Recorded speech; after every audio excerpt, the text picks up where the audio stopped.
Texas, Louisiana, New York, taking over, making so much money, pulling up in a Range Rover, quality intact, self-made, got them high motors, get the full meal, you ain't leaving with no leftover, self-made is where it's at, and that's a fact, our impact will be felt, paid in full, everybody's stacked, change the game of our ways, you would think we abstract, form our own opinion, do you think we pointed on the act, call a spade, game winner, minutes ball game, never doubt us, a high quality remains the same, always gotta work, build content, frame by frame, try to go the other side, but main, this is self-made. Self-made.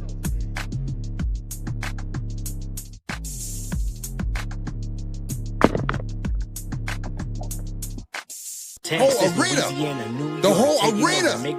Yeet. Yeet, yeet, yeet your motherfucking ass yeet. The whole arena. Ladies and gentlemen, welcome to Self-Made Sessions. I am Ibu of Self-Made, and I'm joined as usual by A.O. Buck, alongside Rob of Self-Made and Crystal Bread, who is now labeling himself as the leader of Full FC. Yeah, we getting mad full. Yo, what is wait. What's going on behind you, gang? Oh, that's just Leo. Well, I see shout out to Leo, friend of the show. Yeah. Why is he looking all freaky behind you, guy? Like, why is he like? He's just like watching over me. It's like, are you not like concerned with whatever he's got going on behind your back right now? Yeah, like no, he's just expressing himself in a different way. He's rocking a new dude. You can kind of relate to him. What the fuck? Now he's rocking a new dude. He's kind of like a Shikigami. He's just behind there protecting me, doing this thing. Right. Wait a minute. Yeah. Wait, may I ask where this picture is from? Like, how recent is this? It's from last night. Yo, tell me. Why does he look like How did I not see this? How did I not? Wait, Rob, did you not watch the pre-show? Oh no, I didn't really see it. No. Yeah, Leo got the what's it called gimmick? Leo Blackheart gimmick on AEW TV. Wow. For y'all that don't know, right? When Leo left AEW and then went to New Japan, he had his run there, and then he left, and then he got really sick in New Japan, right? And that was pretty much the end of his run in New Japan. It was like a serious illness or whatever. Left New Japan on good terms. Came back to the States, healed up. Then he had a run on the Indies, and he was like, you know what? Everybody already knows that I'm one of the best, junior heavyweights in the world. You know what? People are done with moves on the Indies. You know what I'm gonna do? You know what I'm gonna do? We're doing lore now, nigga. Yeah. And his lore was turning into a creature. Yes. Leo Blackheart. The Blackheart. He bleeds from his mouth. He runs on all fours, and and he is always watching, according to he's always watching. He's always watching. I hear you, pal. He's like a primal being. You know what I mean? Yeah. So so that's what he was doing. That's what he was doing until he made his way back to AEW. And then they were like, all right, Leo, you're back. We're not doing that Blackheart shit. And I don't think this is a surprise to anybody, but like as soon as he came back, he was trying to get this Blackheart shit on TV, and they just, AEW wasn't really having it at first, but now it looks like he wore him down and he got it on TV. So good for Leo, bro. It's not really for me, but I respect the fact that he got it on TV. And it's not for you. You're a Malachi Black fan. Yeah, you like Malachi Black. That is a good point. Karrion Kross, you selected Undertaker #1 overall in our all-time draft. Yeah, you like this fucking spooky. Oh, but now that's a black man expressing himself. Undertaker wasn't running around the ring on all fours, bro. I'm sorry, nigga. He controlled lightning. I'm trying not to He controlled guys. lightning. Guys, what are you doing? Bro, he was zapping niggas with lightning, gang. He crucified people. He was getting controlled by a fucking urn. Like the urn was a fucking. Crystal, what's an anime where an object controlled someone? It's like I actually don't know. I can't think. It's like he had the Majin joint, Bibbidi. Yeah, like the fucking urn with the Majin fucking symbol on his forehead and shit. That was fire to you, though. That was fire to you. It was. It was. I don't know what to tell you. Like, cry. I don't know what to tell you. Cry. Yo, what did that say? Wait, what did that say? Bring that back up. It says KKK Rob here. Yo, Mods, Wow. you know the Making some good points. Wow. Yeah, Mods, give him a free membership for a month. No. We have an exciting show planned for all of you guys because today we're going to talk about AEW Revolution. The show is in the books. It concluded last night in LA, and MJF retained his AEW championship. Hangman Page can never, ever challenge for the AEW world title ever again. And that's just one among the numerous headlines on that show because Ronda Rousey made an appearance in AEW. Will Ospreay made his return, and he's heading for Jon Moxley. And so much more, folks. Today, we're going to talk about that. We're going to talk about Randy Orton turning heel, bloodying and Cody Rhodes, and doing so to massive cheers and RKO chants. We'll get into that. We'll update everybody on the New Japan Cup, a cup that right now, Yuya Uemura looks to have the inside track of maybe winning.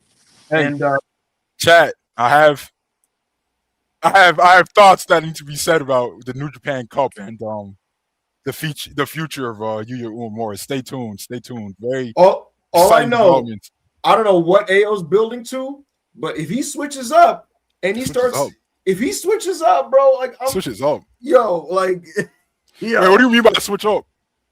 You were the premier Yuya batter on this entire app, and you brainwashed your audience. You brainwashed your audience into acting like this guy was bad. And now that he's rising to the top of the promotion as a potential main event top guy, you're gonna turn around and pretend he's good. And I'm not having it. I'm just not having it. And I want the chat to hold AO accountable. I'm not really sure what you're talking about. I'm not really sure what you're talking about at all. But we're gonna get into it later. We are gonna get into it later. We're gonna get into that. We're gonna get into Revolution. Everything in between. We're gonna get into an update on Brock Lesnar and so much more. Guys, like this video. If you have not liked the video, if you have any questions for us, feel free to send us your super chats. You know, we always try to be extensive with our answers and our reporting and things of that nature. But before I want to start with the super chats, I gotta ask Chris a question. What is full FC? It's just a word for what I'm calling just the fans of AEW only. You know, people who aren't turning their back on the promotion to go watch New Japan or to sneak watch CMLL. Some people even sneak watch WWE but claim to be full FC, but you're not. You know, full FC is someone who, the substance that they need comes from AEW TV. Collision, Dynamite, Ring of Honor, pay-per-views. All the substance that you need is on those shows. You don't need to, fill your calories per se on garbage wrestling like New Japan Pro Wrestling or indie wrestling like CMLL. Your main event had syringes and light tubes. What do you mean garbage wrestling is New Japan? What are you talking about? Well, New Japan is bad. All right, so Chris, I have a question. Yeah, what's up?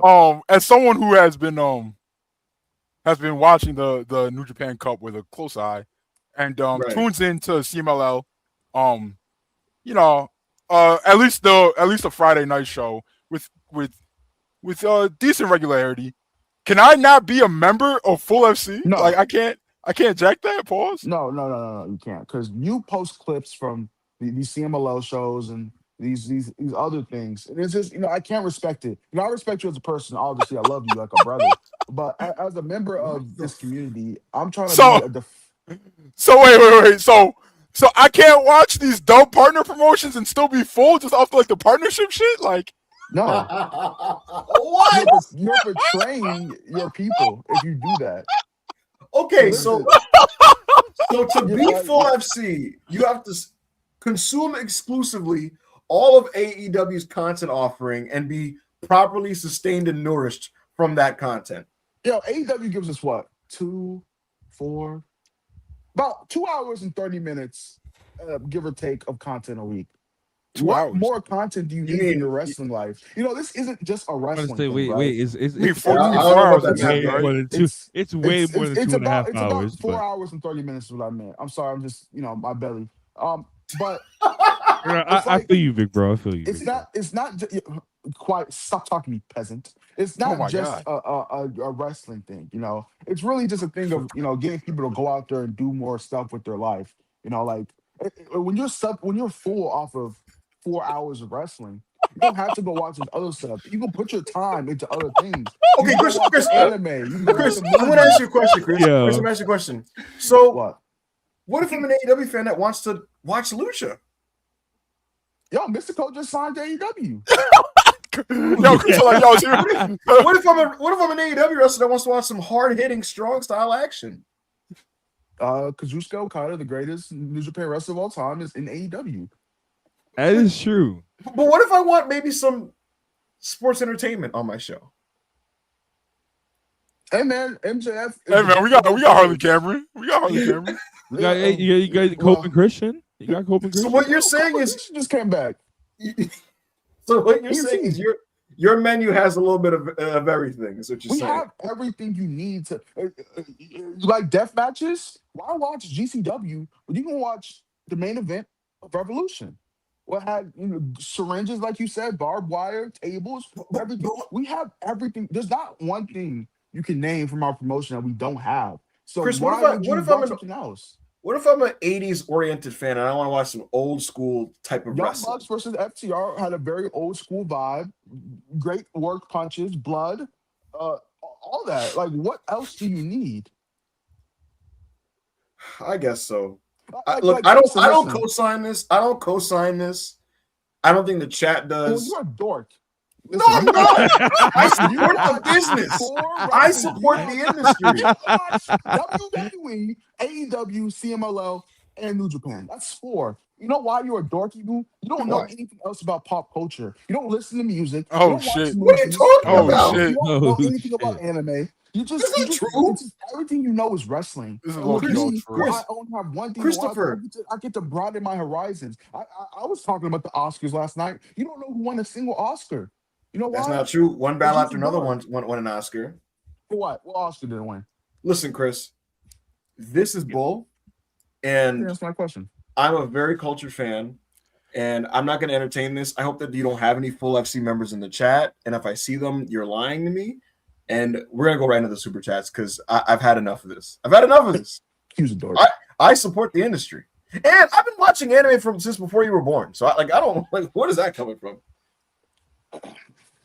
All right, so we're gonna get into these super chats. Let's get into the super chats. Chat, I apologize. For some reason, StreamYard decided to unstart everything. I had to go back and manually restart it. So they're gonna be a little bit out of order if you sent them in first. But we will, like always, get to everything. Yes. Rob, start us off. Chris, please start us off. This is your evil twin. Christopher O'Brad, as the Christopher from Self-Made, wanted to delineate my appreciativeness to for his solicitation. Chris on fire! Seeing Maxwell Elefante arms for me overwrought. Not Elefanti. Elephantine. It's not a fucking word, son. I'm not. I went perfect. That's not a word. I am with you. That's not a word. Yo, I'll tell you. Overwrought. Overthought. Yo, you know what this felt like? You know them like arcade games, you gotta like go for a streak or you lose or whatever. Chris went 4-5, bro. Like, okay, all right. Like, doing his thing. Word is not a word, bro. Thank you, Christopher O'Bradley. Dick eating fucking supporter we have, by the way.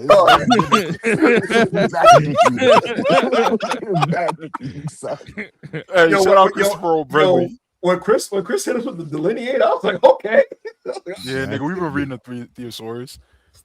Go ahead, Rob. Ultra Instinct, 199 pound. Kenny back, Billy back, Michael B. Jordan, Oscar, my belly so full. Oh my God. Yeah. So Chad, Billy came back last night, Chad. Oh my God. Chad, do you understand that's the best wrestler in the world? I seen Billy was back, my nigga. I was watching Revolution on one hand. I saw Michael B. Jordan won that Oscar. I was reading Nazi ass film Twitter's tears. I was watching Revolution with no hands, nigga. I was my God, just double gripping, nigga. Just double gripping. Yeah. That's the. I knew my goat Kenny would be back, so I was already pre-gripping to that. Nigga, the best wrestler in the world. But weekly TV niggas that wrestle weekly on TV. Yo, let's relax a little bit. Y'all gotta. Who we good off for now? Who we kicking out the rotation now that Billy back? Shit, I'll say you what. I would say. Takeshi. Chris, is Orange Cassidy safe? Chris, it's Orange Cassidy safe, bro. Yo, low key, bro. Orange Cassidy is so bad. I'm low key good off Darby too. I'm low key good off Darby too, man. Yo, it's crazy, man. Yo. Wait. You saying that Darby could get off your screen until he get away from OC? Done with this fucking buddy partnership with OC that they've been trying to force down our throats since the fucking mixed match tag team tournament. Yo, why is Darby conglomeration adjacent now? Like, what's going on with that? Yo, I can't lie, bro. This is I'm not full OC bad, bro. But Darby being conglomeration adjacent is like the least interesting he's ever been in AEW. I got a funny. So I told Crystal this story the other day. He was watching Dynamite. Son, tell me why I was watching Dynamite. OC came out, right? Yeah. And then all of a sudden I heard my pops from the other room go, "Oh, fucking brother, this guy!" He walked in the room. He was like, "You gotta put this guy on every week." Hey, bro, you know what the thing is, bro? So OC and Darby are day one guys that both at this stage of the game look like they're never going to win a world title, and they've done everything else underneath winning the world title. Like they've done everything. They've won, tag belts and mid card belts and had. Wait, OC won the tag belt? I think he did. Maybe I'm misremembering. Either way, the point is they've done everything that there is to do that isn't winning a world title. They both had blood feuds with John Moxley, so on and so forth, right? So if we know that they're not going to break through in that way, and they've been here for at this point 7 years of overfamiliarity, you're just part of the furniture at that point. And so you get rolled out, and it's almost like you're just kind of like the mascot. You're like Bob Holly. Not like that they're like as low as Bob Holly, and they're better than Bob, but like it's like a Holly or a Ziggler or a Kofi. It's just like I've just seen you forever, gang. I'm not willing to go that far with Darby. I will say that is accurate with I would say that is accurate with Orange Cassidy. Unfortunately, Darby's in that sphere right now, and he's been feuding with the Death Riders for what feels like forever, and by association, Gabe Kidd too. Like, bro, I saw a bad faith drone say that this Gabe Kidd Darby match is coffee matches out of nowhere, bro. Do you understand how long they've been fucking feuding? Yeah, since before Blood and Guts. Hey, yo, they shot the angle in the ECW arena, and that was like September. Bro, they already had beef before that shit, bro. Exactly, niggas, bro. Darby and Gabe Kidd had beef before Forbidden Door. Oh my god, dude! Remember? Niggas now remember that Darby and grabbed Gabe Kidd and plummeted that nigga off of the cage at Forbidden Door, son. Like, come on, man. Like, bro, it's gotta be. But it's not Darby's fault. Darby is still an awesome wrestler. It's a legit Orange Cassidy. We gonna skip to this very, very, very generous super chat from the homie Uncle Roku. Thank you, $100 super chat. Ooh. I feel a ton of fatigue with the term "quote unquote" cinema in wrestling, and a lot of stuff coined with that term isn't. RFC makes the same three disgruntled faces, and he's somehow synonymous with that term. But the blotch of blood on the camera was great touch to heighten the finish. Yeah, I agree. Perfect. There was no way it was on purpose. You don't think it was on purpose? I think it was on purpose, and whether it was or wasn't, it was a great touch. I'm gonna say up front, I didn't really like the main event.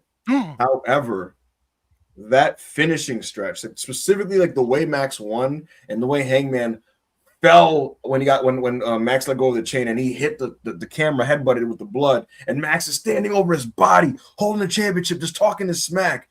That was, again, I hate to use that term cinema, but that was fantastic. Whatever word you want to use, that's the word I'm gonna use on that one.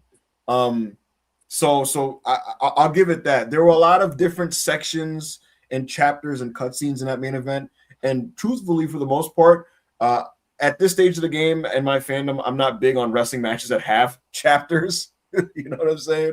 But that was an amazing finish, Rob. I don't like how this chat, says something about a certain person, but I will agree in the fact that the blood on the camera was a great touch. However, this Roman disparagement, I just can't stand for this. Hey, bro. Let's go.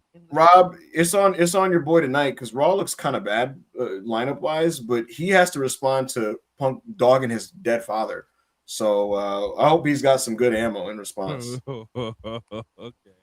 I hope he got. I just feel like it was a wildly inappropriate thing to say. Wildly inappropriate. Just wildly. Well, we'll see what Roman has in response. Thank you, Uncle. Yeah, so no, nigga. You need to have a response for what we got tonight, nigga. That's what you need. We'll see. Uncle Roku, thank you so much for the very generous and charitable super chat. Thank you. Thank you. You are. Appreciate you, Uncle Roku. Michael's so dope. Member for 1 month. Couldn't even watch the show properly because HBO Max never worked for me. But man, Mox with the title is always boring.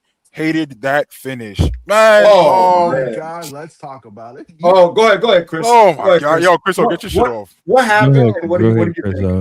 Go ahead, man. All right, so Mox had his usual match where he goes over 15 minutes every fucking day, every week, every show. And, he wrestles the same match. He wrestles a pseudo-Puro match where he hits big lariats, kicks out at one, kicks out of your finisher, and then he chokes you out to win.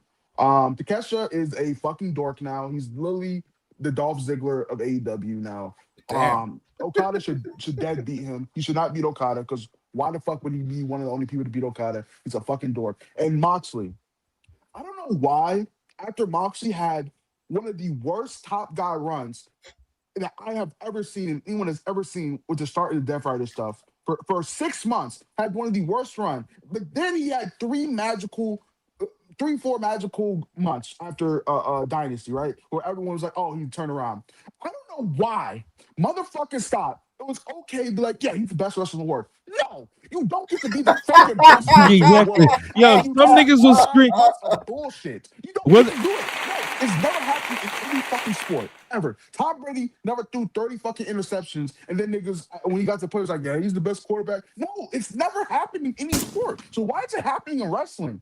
And it's legit bullshit that this guy is just fucking uninteresting all the time. And he has the same match. But niggas say Ospreay has the same match every fucking week, right? Whatever, you can feel that way, cool. And then say Mox is this generational, amazing wrestler. And he is an amazing wrestler. But we have to say what's what. He has the same match every fucking week. Every pay-per-view. He has the same. Him and Takesha have had the same match 3 straight times. One in the Continental Classic, then in Australia, and now fucking Revolution. And if you say it's not the same match, you go watch those 3 matches. I know it's gonna be tough. You might fall asleep. But shit! Yo, get off the fucking soundboard, bro. Who's doing this? Fuck. Go ahead, fucking shit. And why did he have to kick out the Raging Fire? Why did he need that rub? Why? Why did he need that rub? Someone has to tell me. Why did he need a rub of kicking out the younger guy's finisher? I gotta got to kick out the Super Death Rider. Yeah, that fucking sucked too. It fucking sucked too. All this stuff is not good. Nothing with the Death Riders has been good for about 3 months. And people are blinded by how awesome Mox was a little bit ago. They're fucking blinded by it. It's so annoying to see, right? Because I do like Mox. I think he's like he's in my top 15 wrestlers of all time ever. I love him. I think he's awesome as a wrestler. We gotta talk about this nigga's creative mind though. Very creative. Nigga watched Fight Club. He watched fucking Deer Hunter. He watched all these movies. He thinks he's fucking De Niro. You're not De Niro, my nigga. You're John Moxley. And that's cool. Shit. But you gotta watch some more movies, my nigga. You gotta do something. You gotta talk to some creative. I get it. You don't like producers. WWE fucked you, and you got PTSD from them. Learn a new jab. You gotta do something, bro. And like, if the Death Riders end up not turning on Mox, you're going down as the worst creative mind of all time, bro. Because it's horrible. It's horrible. And I'm just done with this nigga right now. So he needs to lose that belt to Ospreay. And but I'm telling you, Ospreay's not gonna let you do your John Moxley match, nigga. You have a Will Ospreay match. Yeah. Ospreay match. You better learn how to do a fucking moonsault, pussy. Yeah. I did not enjoy. I do not enjoy this title reign Mox is having, and him winning the C2 was low-key like one of my least favorite booking decisions in hindsight. Chris, before I break my fast, I want to bring something up real quick. Yo, hold on. Yo, that soundboard spam was so bad and so off-putting that I know it was Ibu, gang. Ibu. I didn't even hear it. Yeah, I don't know what you're talking about. Yeah, it fucking was Ibu. Never touch it again. All right, continue. You have no proof of this. Anyways, all I was gonna say was Chris mentioned John Moxley's creative mind, right? This guy was a terrorist on the show, and then he caused a lot of people, like he wrote a lot of guys off, like Will Ospreay. He terrorized people like Swerve and so on and so forth. And before Ospreay even comes back, he turns babyface. What is the thinking there? Don't you want to draw money with Will after the fact? Why are you turning babyface? And then you turn babyface while your stable's a heel, and you don't do the logical thing of having your the members of the stable questioning the motives and current direction of John Moxley. Every fan goes, "Oh, okay, this story is leading to some dissension," and then John just doesn't do that, you know. And then now we have a pay-per-view segment where he's a valiant, honorable babyface in this match, right? And then he's back to like chicken shit right after the match because he has to run away from Will Ospreay. Yo, chat, for everybody that disagrees with what Chris O said, I want you to understand what Ibu just said, right? Yes. This nigga is a babyface champion, fighting every week, turn babyface for no reason, really. But all right, whatever, you're a babyface now. The rest of the Death Riders are fucking heels. Turn babyface for no reason. Has a babyface effort against Takeshita. It was really babyface versus babyface. After the match, he puts his hand out to shake his hand. Takeshi's like, no, fuck you. And the Takesha was like, you know what? Actually, we're both baby faces. And he shakes his hand. And then he's patting him on the head, telling him he's a good boy. Like he's just the valiant champion baby face that's just putting over the young kid, right? And then 60 seconds later, he's a chicken shit heel because Ospreay's back. And one other thing I want to bring up here, right? On the Takeshita front about why he's such a bad character, right? We are heading towards a direction, Chris and Rob, where Takeshita is going to be kicked out of his stable for being a loser. And that is the worst way to get booted out of a stable. You want to be booted out of a stable because you're just so beast and your aura is just so big and you're so strong that you've outgrown these people around you and they're jealous of you and they're plotting on you from that standpoint. Rob, you know your WWE. When Batista was having issues with Triple H, it came to a head after he won the Rumble, right? And he was in title contention and he was beasting and killing everybody, right? And Batista was shook and jealous. He wasn't a loser that got booted out of Triple H. Imagine if he stood there and heard them being like, "Yo, Dave is a big dumb idiot. He shouldn't be." That's the other thing. Yo, that angle happened, and Batista was like, "Oh, that's what y'all on bet. That's what y'all on bet." And then, how many times is that? Dave is a big dumb idiot angle happened with Takeshita, and Takeshi's just like, "Yo, come on, guys, that's crazy. Come on, guys." Literally, Chris. All along. While that's happening, Takeshi's losing matches.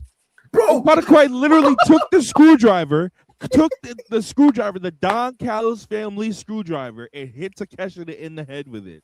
Chris, Takeshi's only character development this entire time has been, all right, you know what? I'm not that evil, and also nobody in the Don Callis family is my friend. Only Kyle Fletcher's my friend. But I'm gonna still jack the Don Callis. No, Ayo, you forgetting now? Hold on, guys. I'm gonna still pose with these niggas, and then Kyle Fletcher is even like Takeshita, nigga, it's big Pro Okada. What? Exactly. And then Ayo, now that it's Pro Okada, you're forgetting. Now it's going to all of a sudden Eiji Seto and fucking Takeshita are best friends. All of a sudden now, what is going on? Sarah's like the person that's like, yo, why are you not doing this? I'm like, yo, when did they become best friends? All of a sudden, bro.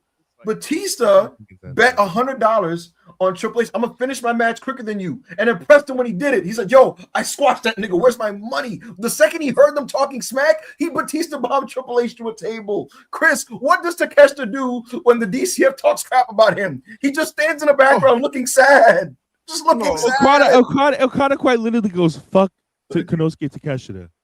Man, that dork is looking to when he can have his next DDT match, bro. He's not part of my roster, bro. He's not the future of my company, son. I'm sorry. Are we done here, Ayo? Are we done with Soup for the time being? Oh my god, I'm not, bro. He's a great professional wrestler, bro. He's an excellent wrestler. Really his booking is really bad, horrible. And I genuinely don't understand. I genuinely don't understand why he let Moxley kick out of the Raging Fire. Why? Why did you do that, bro? The most protected finish in AEW. Nobody's ever kicked out of it before. Not in New Japan, not in AEW, not in DDT, nowhere. Why? Why did you do that? For what? Listen, and you lost. And he lost. That's another thing. I've stuck it out with good wrestlers that I like losing a lot for a long time. But I'm at that age now where you lose enough times to me, where nigga, I'm just like when Sami Zayn lost at the Royal Rumble, Ayo and Chris and Ibu, what did I say? I was like, yo, that nigga's a loser. You said you're done with that, yeah. Yeah, that nigga's a loser. That nigga's a loser, bro. Like, you're just a loser. Stop accepting being a loser. Like, be like, yo, can I break out of this? Do something. Yo, Takesha, we good. The Jets here, buddy. Oh man, it's the Jet time.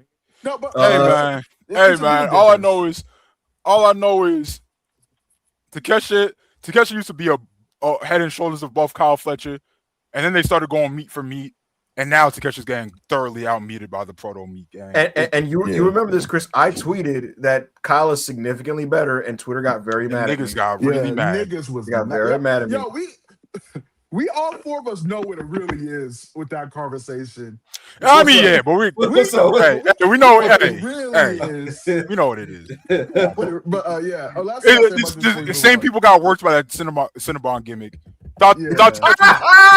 Same people got worked by that Cinnabon gimmick. We know why. We know why fucking losers got worked by that shit. We know why you thought that this 30-year-old man, this 30-year-old husking muscular married man genuinely was a simpleton that all he had in his head was Cinnabon.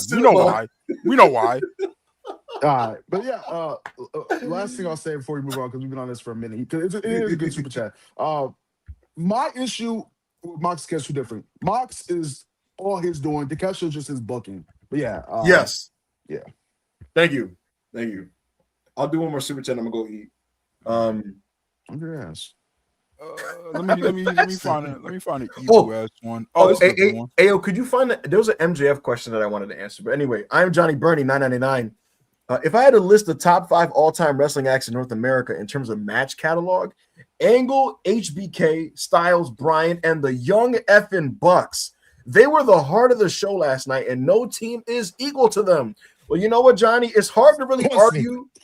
It's hard to what the hell? It's hard to argue your list of tremendous wrestlers. But you said that there's no team equal to them. I think it takes 2 to make a thing go right. And last night, the most right thing on that show was that opener. What an incredible classic. It doesn't take 2 to make the thing go right. It doesn't. Yes, why, it does. Why FTR's title reign sucked until the Young Bucks saved them? Because it takes 2 to make a thing go right. Now, as I was saying, that opener. Why does FTR never have to save the Young Bucks? Why? Why do they never have to save the Young Bucks? Why is it always the other way around? Look, I'll counter that by telling you anytime FTR worked a very good to great team, they had a very good to great match. And is that the case? What did you think about the FTR Lucha Bro matches? What did you think about that? You thought they were good to great? Sometimes niggas ain't on the same page. The point is, you literally just said every time. Listen. By that point, Lucha Bros kind of declining. Not, I ain't gonna get into it. But, nigga, they had a 5. They had a 5 with the Bucks the week before. Not the week before, but like the month before. Phoenix's knees was hurting. The point I'm making is, we were in New Jersey watching Brody King and Bandito tear the house down with FTR. They tore the house down. And a month prior to that, they fought Jet Speed in the opener of, I want to say, Wrestle Dream. And that match was sensational. And then on this night... Two tag teams much better than them. That's subjective. But what I can tell you is this. When you put them with a team that's above... collision 9 o'clock level, you get a great match, whether you like them or not. And I'm not saying you gotta like FTR. Bro, you and FTR, you be like, oh, our style is the best style. Our style is the best style, bro. It's the 80s, bro. All we watch is the Horsemen. All we watch is the Territories. Why? Why do you need these PWG ass teams to save you at every turn? Why?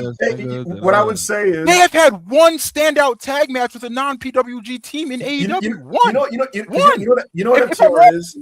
If I'm wrong, let me know. You know what it is, AO?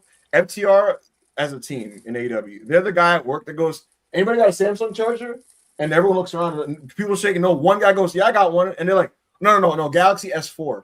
And it's like, no, I don't got that, bro. So they're in a promotion. What was your favorite moments in FTR versus Priest and Billington? I love the way they gave the baby faces shine even in defeat. No. This general ass answer. Give me specific moments. Tommy had a tremendous Dynamite Kid style superplex that led to Dax controlling with doing a pin counter. It was a callback to Randy Savage versus Dynamite Kid from the Wrestling Classic 1985. Sounds really bad. Anyways, amazing opener, best match on a show in my opinion. I'm glad. No, let's talk about how the Young Bucks are the most unselfish team of all time. It's their promotion. Ibu, could they not put their dicks on the table much more than they already do? Yes or no? Just yes or no? Sure. No, of course. Okay, but you know what? They don't. They do what they feel like is best for AEW. They go to Wembley. Yes. They go to Wembley, and they're like, "Yo, we built this shit." And you know what they do? They job to people that didn't even like them at the time as people. I'm sure all that's been smoothed over now, but at the time, niggas weren't going to Starbucks after matches together. Niggas weren't sharing whiskey in the locker room after matches. No, they were not. No, but they put them over because they were just like, you know what? That's probably what's best for AEW. Last night, Staples Center, all of Twitter is like, yo, FTR's reign is pretty ass. Are they not saying that, Ibu? No, they were having a weak title run. Okay, I've never hold on. The Bucks. Listen. I'm not done. I'm not done. The Bucks could have said, TK, look at Twitter. TK, look at TikTok. TK, blah, blah, blah. Nobody likes what FTR's got going on right now. We are a hot babyface tag team. It is a sold-out Staples Center. Give us our belts back. And they didn't. They said, TK, the FTR is struggling. They're pretty bad. We will go out there. It's the greatest tag team of all time. And we will put these shitty-ass kids over in our hometown, in front of our family. We will literally have the best babyface. This is the best babyface run of the Bucks' lives. Like as characters. Probably, even when they were babyface before, it was like never like actually endearing. They were just the good guys in the situation. They always came off as like pricks, right? But now they're just like, oh my god, we're family men. we just love our kids. We love our wives. We love wrestling. Niggas is really like, yo, I love what I'm seeing out of babyface Bucks. And niggas, instead of the Bucks riding that momentum to politicking for their belts back, they're like, yo, we're gonna put FTR over, who nobody's really fucking with right now. Here's the thing. They get beat up twice, and they lost in front of them. Listen, if you want me to give them all because FTR want to put over their daddies, politics to put over their daddies. Wait, whoa. Hold on. FTR politics to put over Edge and Christian, bro. But which daddy? Real nasty shit. Real nasty shit. The Bucks are so unselfish. Let's start the Bucks, man. Just the greatest. Yeah, man. All right, Ibu. We know you got to go break your fast. Go ahead, gang. You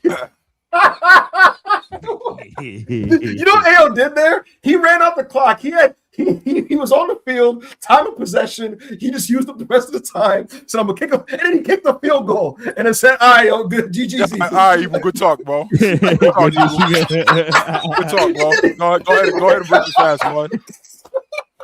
I'm gonna see y'all in 20 minutes.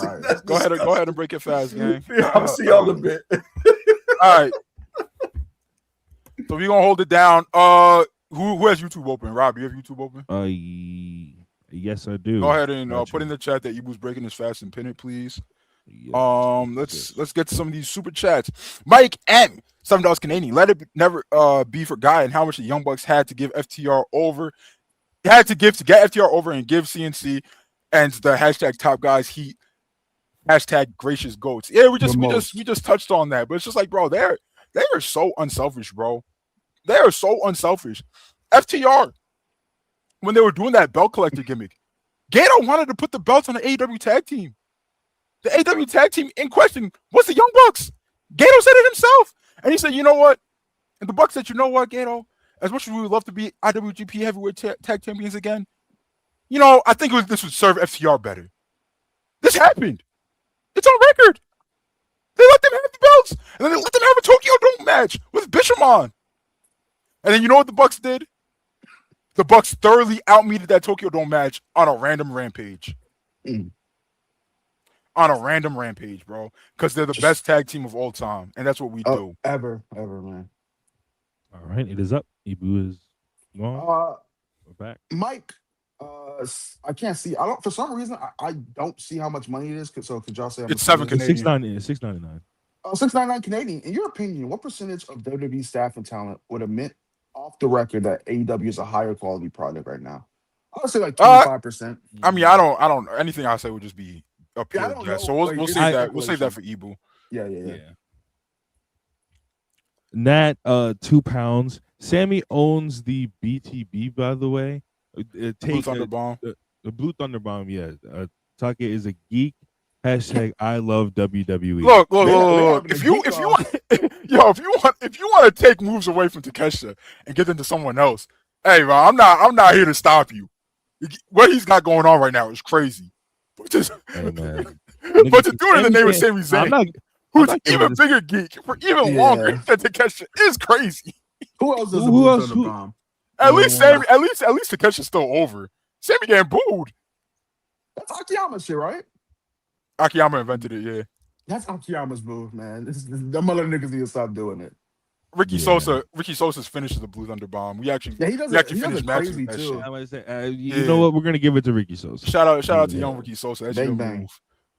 Akiyama handed it right to him. Epic Department, $5 super chat. Johnny Burney gotta get all yellered because of Bork discourse. Hashtag talk soon. Hashtag real G's moving silence like lasagna. Hashtag self-made forever. Yo, you niggas are discourse sluts, bro. Like, yeah. I'm not even sure what you're referencing. I'm sure it's some I'm sure the greatest minds of the self-made Discord got together and decided we need to discuss Bork Laser, but yeah.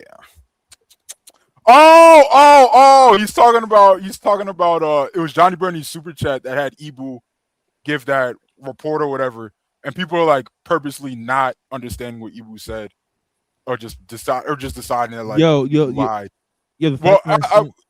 Chat, remind us that when Ibu comes back, he's gonna expound further on the Brock Lesnar booking situation and whatnot. Remind us. You got it? Ray Garian? Ray Garian, €2 super chat. I sentence you to a program with Ronda Rousey. Yo, chat, if you guys are upset Ronda Rousey graced your television screen last night, I perfectly understand why. She's a terrible person.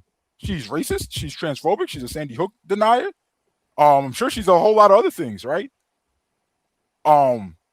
I think it's a little bit overdone with what niggas is talking about, though. Now, in the sense that you can't be upset that she showed up. Of course you can be, bro. Niggas is talking about she's gonna fucking work an all-in program with Tony Storm. Niggas is talking about she's gonna take Mercedes' spot. Niggas is talking about she's all elite. She's none of those things. She's not doing any of those things. Guys, she has a fight in 2 months.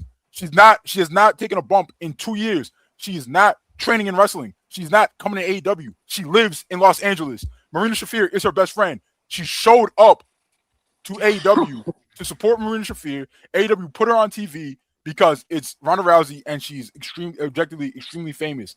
Again, if you are upset that racist, transphobe, Sandy Hook denier showed up on your TV screen last night, you have every right to. I don't want to see her ass either. But niggas acting like niggas talking about Nyla's gonna be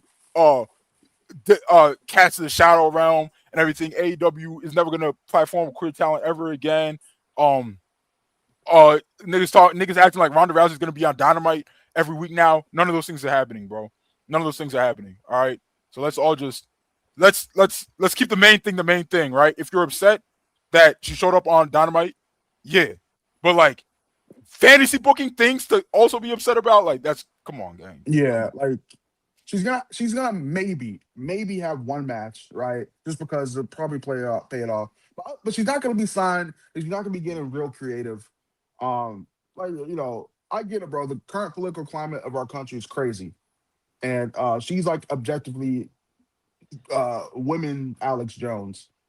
Even she's apologized for the stuff, but bro, come on, bro. That's fucking PR. I get why people are mad, but the way some of you people are taking this is crazy. It's crazy. Like, come on, bro. Come on, man. Yo, if you don't see like a graphic or anything, or if you don't hear anything the next morning immediately about stuff being like, what, then why y'all, y'all gotta like, bro, media literacy, like in 2026, it's so bad. It's literally so bad because nobody said anything about her being a part of the company. Like, why? She did an appearance. It's just an appearance. Like, you can be upset about it, but being upset about a hypothetical is where it's like. And then talking about these hypotheticals for like 24 hours straight, son. Like, that's crazy. I don't fucking know, bro. I don't know. This shit is crazy to me. That shit is crazy to me, bro. And I feel like some of these people know better, but they're just like so discourse brained, and they're just, I don't know. But at the end of the day, TK, you're putting this on yourself by putting a terrible person on your television program. This is what happens. Like, everybody knows how wrestling fans get down. Like, you can see that discourse coming a mile away when you put it on TV, even if you know damn well it's a one-off. Like, but you know. Flumboy, how much? Come on, bro. My nigga's name is Flamboy. Flumboy, how much money? $20 super chat. Oh, thank you. $20 super chat from Flumboy. I think my frustration with Takeshita losing last night comes from AEW not establishing a clear belt hierarchy outside the world title, which makes the Continental title prestigious enough for Max and Ospreay to feud over it. Bro, no, this is real shit. There is no belt hierarchy. It's like it's whatever belt feels like getting pushed right now, right? Like the international belt at multiple times it seemed like the most important belt in the promotion outside of the world title. And now it's really just like something that Okada walks around with on his shoulder. The Continental title has seemed extremely like useless in the past or extremely useful. Now it seems like title 1B, I guess. I don't know. Just because like I feel there needs to be a real belt hierarchy and not just like, okay, top guy A, B, and C aren't doing anything. Let me put one of these belts on the top guy. So he's not like complaining about what he's got going on or whatever. And it's just like bro, like Mox is doing this like I don't know. You don't even gotta do a split, bro. I feel like go ahead, Rob. No, let Rob get his shit off. Ahead, I was gonna say you don't even gotta do a real like brand split like how WWE did it. Like you don't gotta do a split. But you could at least split the belts to where you can have one belt show up on Collision every week, one belt show up on Dynamite every week to establish some sort like the super chat said hierarchy, because it could be like this is the most important belt on Collision, so this can be like you can establish at the Collision the Continental Championship, because I feel like the Continental Championship outside of the World Championship should have the most prestige. Because of the rule set that it has. Yeah, it's the rule set where I feel like it makes it different. I feel like they did like a straight brand. If they did a straight brand straight split, at least like all right, there's also this other world title, and this other world title has its own set of rules for these huge world title like matches. Right? Yeah, because you know why it also helps, because say the world heavyweight champion gets hurt or something happens to where he can't get cleared for to main event. That's why when they stopped doing brand split pay-per-views and they started doing conjoined pay-per-views, it helped, because if the world champion from Raw was hurt, they could just have the SmackDown world title main event the show. And it was just like the Collision world title, and you don't have to do a brand split.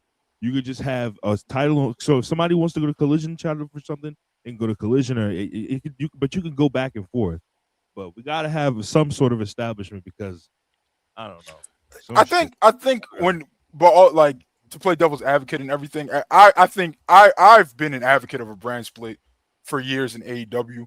I know that's probably shocking to people that aren't like long-time listeners of our content. I think it would help the creative more than it would hurt. However, on a business side, like Tony Khan obviously wants Jon Moxley doing 15-minute quarters on Dynamite every week. You know what I mean? Mox is an effective draw. He wants him on Dynamite. So it's just like, I can't put him on Collision and just like, you know what I mean? Like that's where TK is coming from. He's just like, well, John does great business for us. We need him on the A show. And then it's just like, all right, so what is he gonna do on the A show? It's like, oh, he's gonna be a babyface champion who defends his belt every week. Is that the most interesting thing he could be doing? Absolutely not. It's not interesting at all, actually. But hey. Yeah, but that could be the attraction, is that you want to see Mox, you got to tune into Wednesday every week. You want to see this person, you got to tune in Saturday every week. But so you could be, what you said was right too. Yeah. Thank you. Yeah, appreciate you though, Fumboli. Let's see. Ryan Cicchini, $7 Canadian. Could you see the dogs align with Swerve and the upcoming Omega feud would help elevate them from heel faction number 3?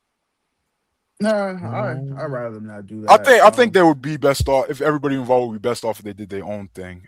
Yeah. I don't. That probably wouldn't be bad, but I think everybody would be better off if they all did their own thing. I think the dogs are in a good spot right now. I don't think they're seen as lesser than the Don Callis family or the Death Riders. I think them losing that trios match on pay-per-view was objectively crazy. Because, and I talked about it when we were doing the watch along in Discord yesterday. Because like I guess the thinking is here is that they're gonna win the trios match on pay-per-view, and then the dogs win. They, as in the conglomeration, are gonna win the trios match on pay-per-view, and then the dogs win like all the singles matches or whatever, or 2 out of 3 of the singles matches. But in my opinion, the dogs should just win everything. Win the trios match and then win all the singles matches, bro.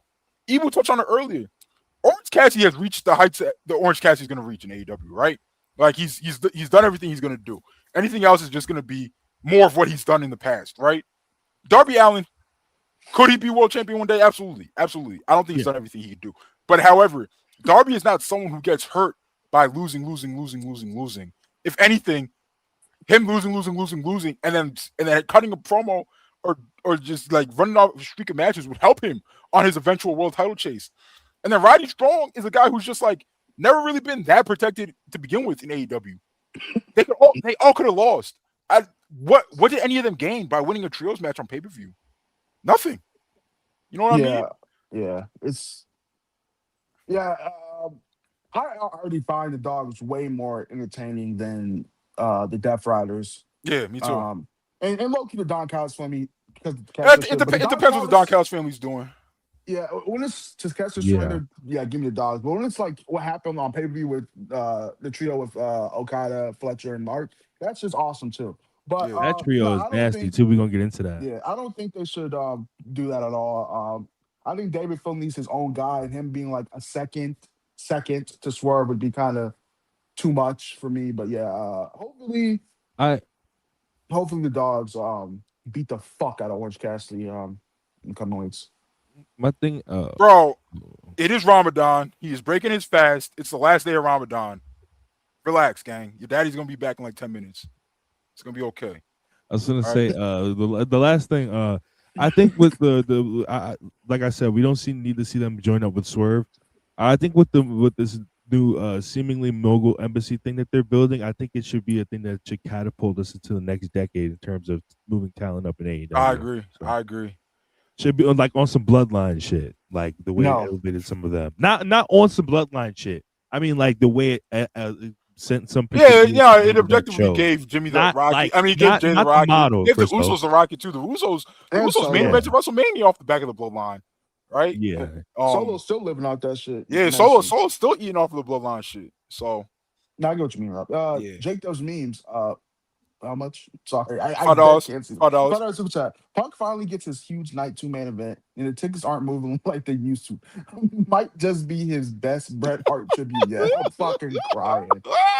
That's awesome. Let's go. Okay, look at him. Not drawn just like his daddy used to. Not drawn just like his daddy used to. Yo, the only way he could go full Bret is if they're just like, fuck it, bro. We're gonna have tickets moving so bad, bro. We're gonna have to do this shit in a basketball arena. They're gonna be like, yo, you know what they're gonna do? They're gonna do. It's gonna be like, we're gonna do NXT Great American Bash in such and such high school gym. And oh my god, it's gonna get this. Hey man, Hogan a terrible piece of shit, bro. But he had niggas in stadiums, and then Bret said, "Give me the keys to the kingdom. I got this. We going to arenas. We going to high school gyms." That's what Bret said. Yeah, when Bret was doing high school gyms, bro, y'all saw what Gold Meat had going on. Y'all saw what Gold Meat had going on in Atlanta. Hey man. Slow down radio 199. Any updates on plans for Javon Evans and WrestleMania yet? I will save this for Ebu.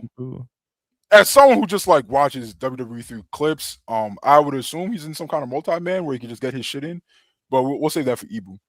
GMBSM, $2 super chat. What would Rob? What would a Trick Roman promo battle sound like, Rob?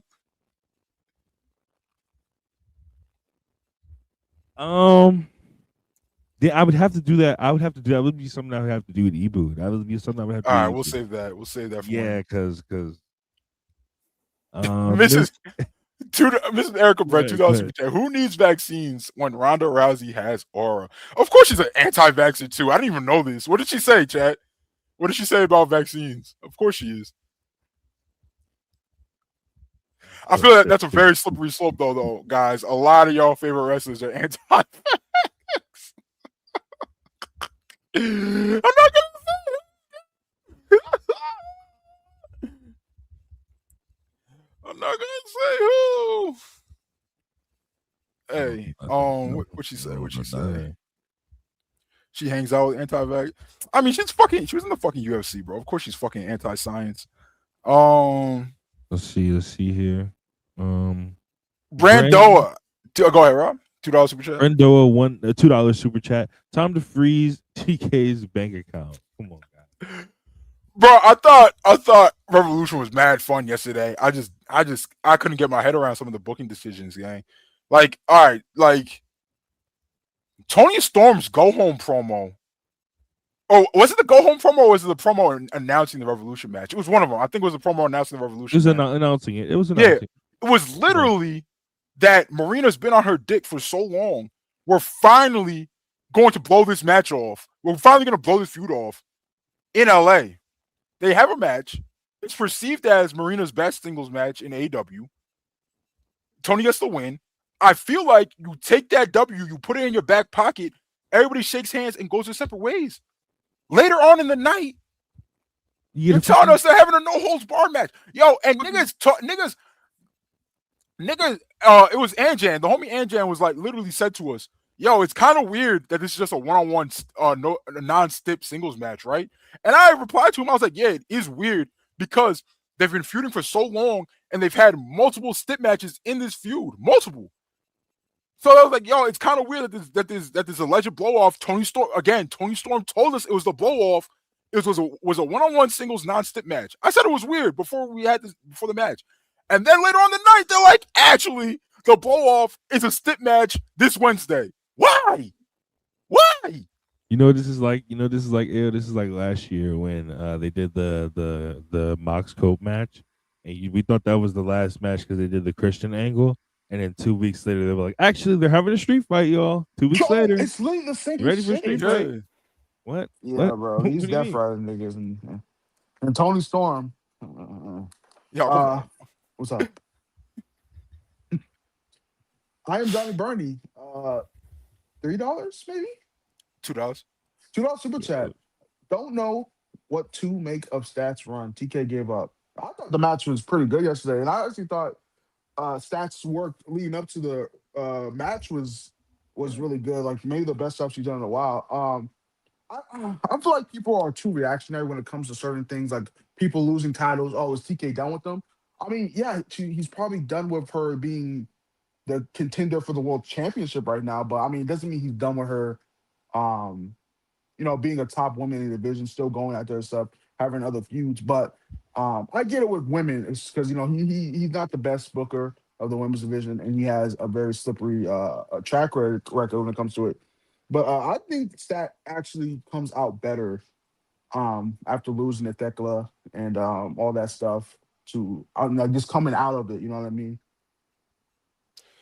Yeah, I think this Thekla feud, like on the back end, like Thekla being champion and Stat being the one chasing the belt, I think it's done a lot to help Stat's PR with the fan base. I was just like, oh, Stat just doesn't have it to be in this position.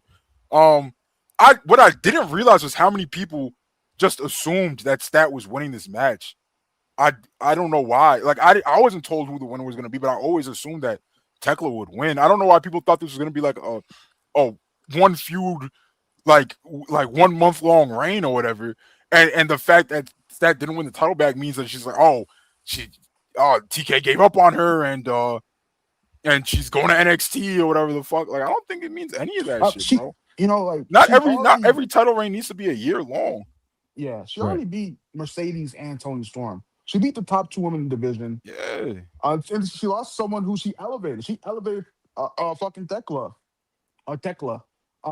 And you know that's what you do.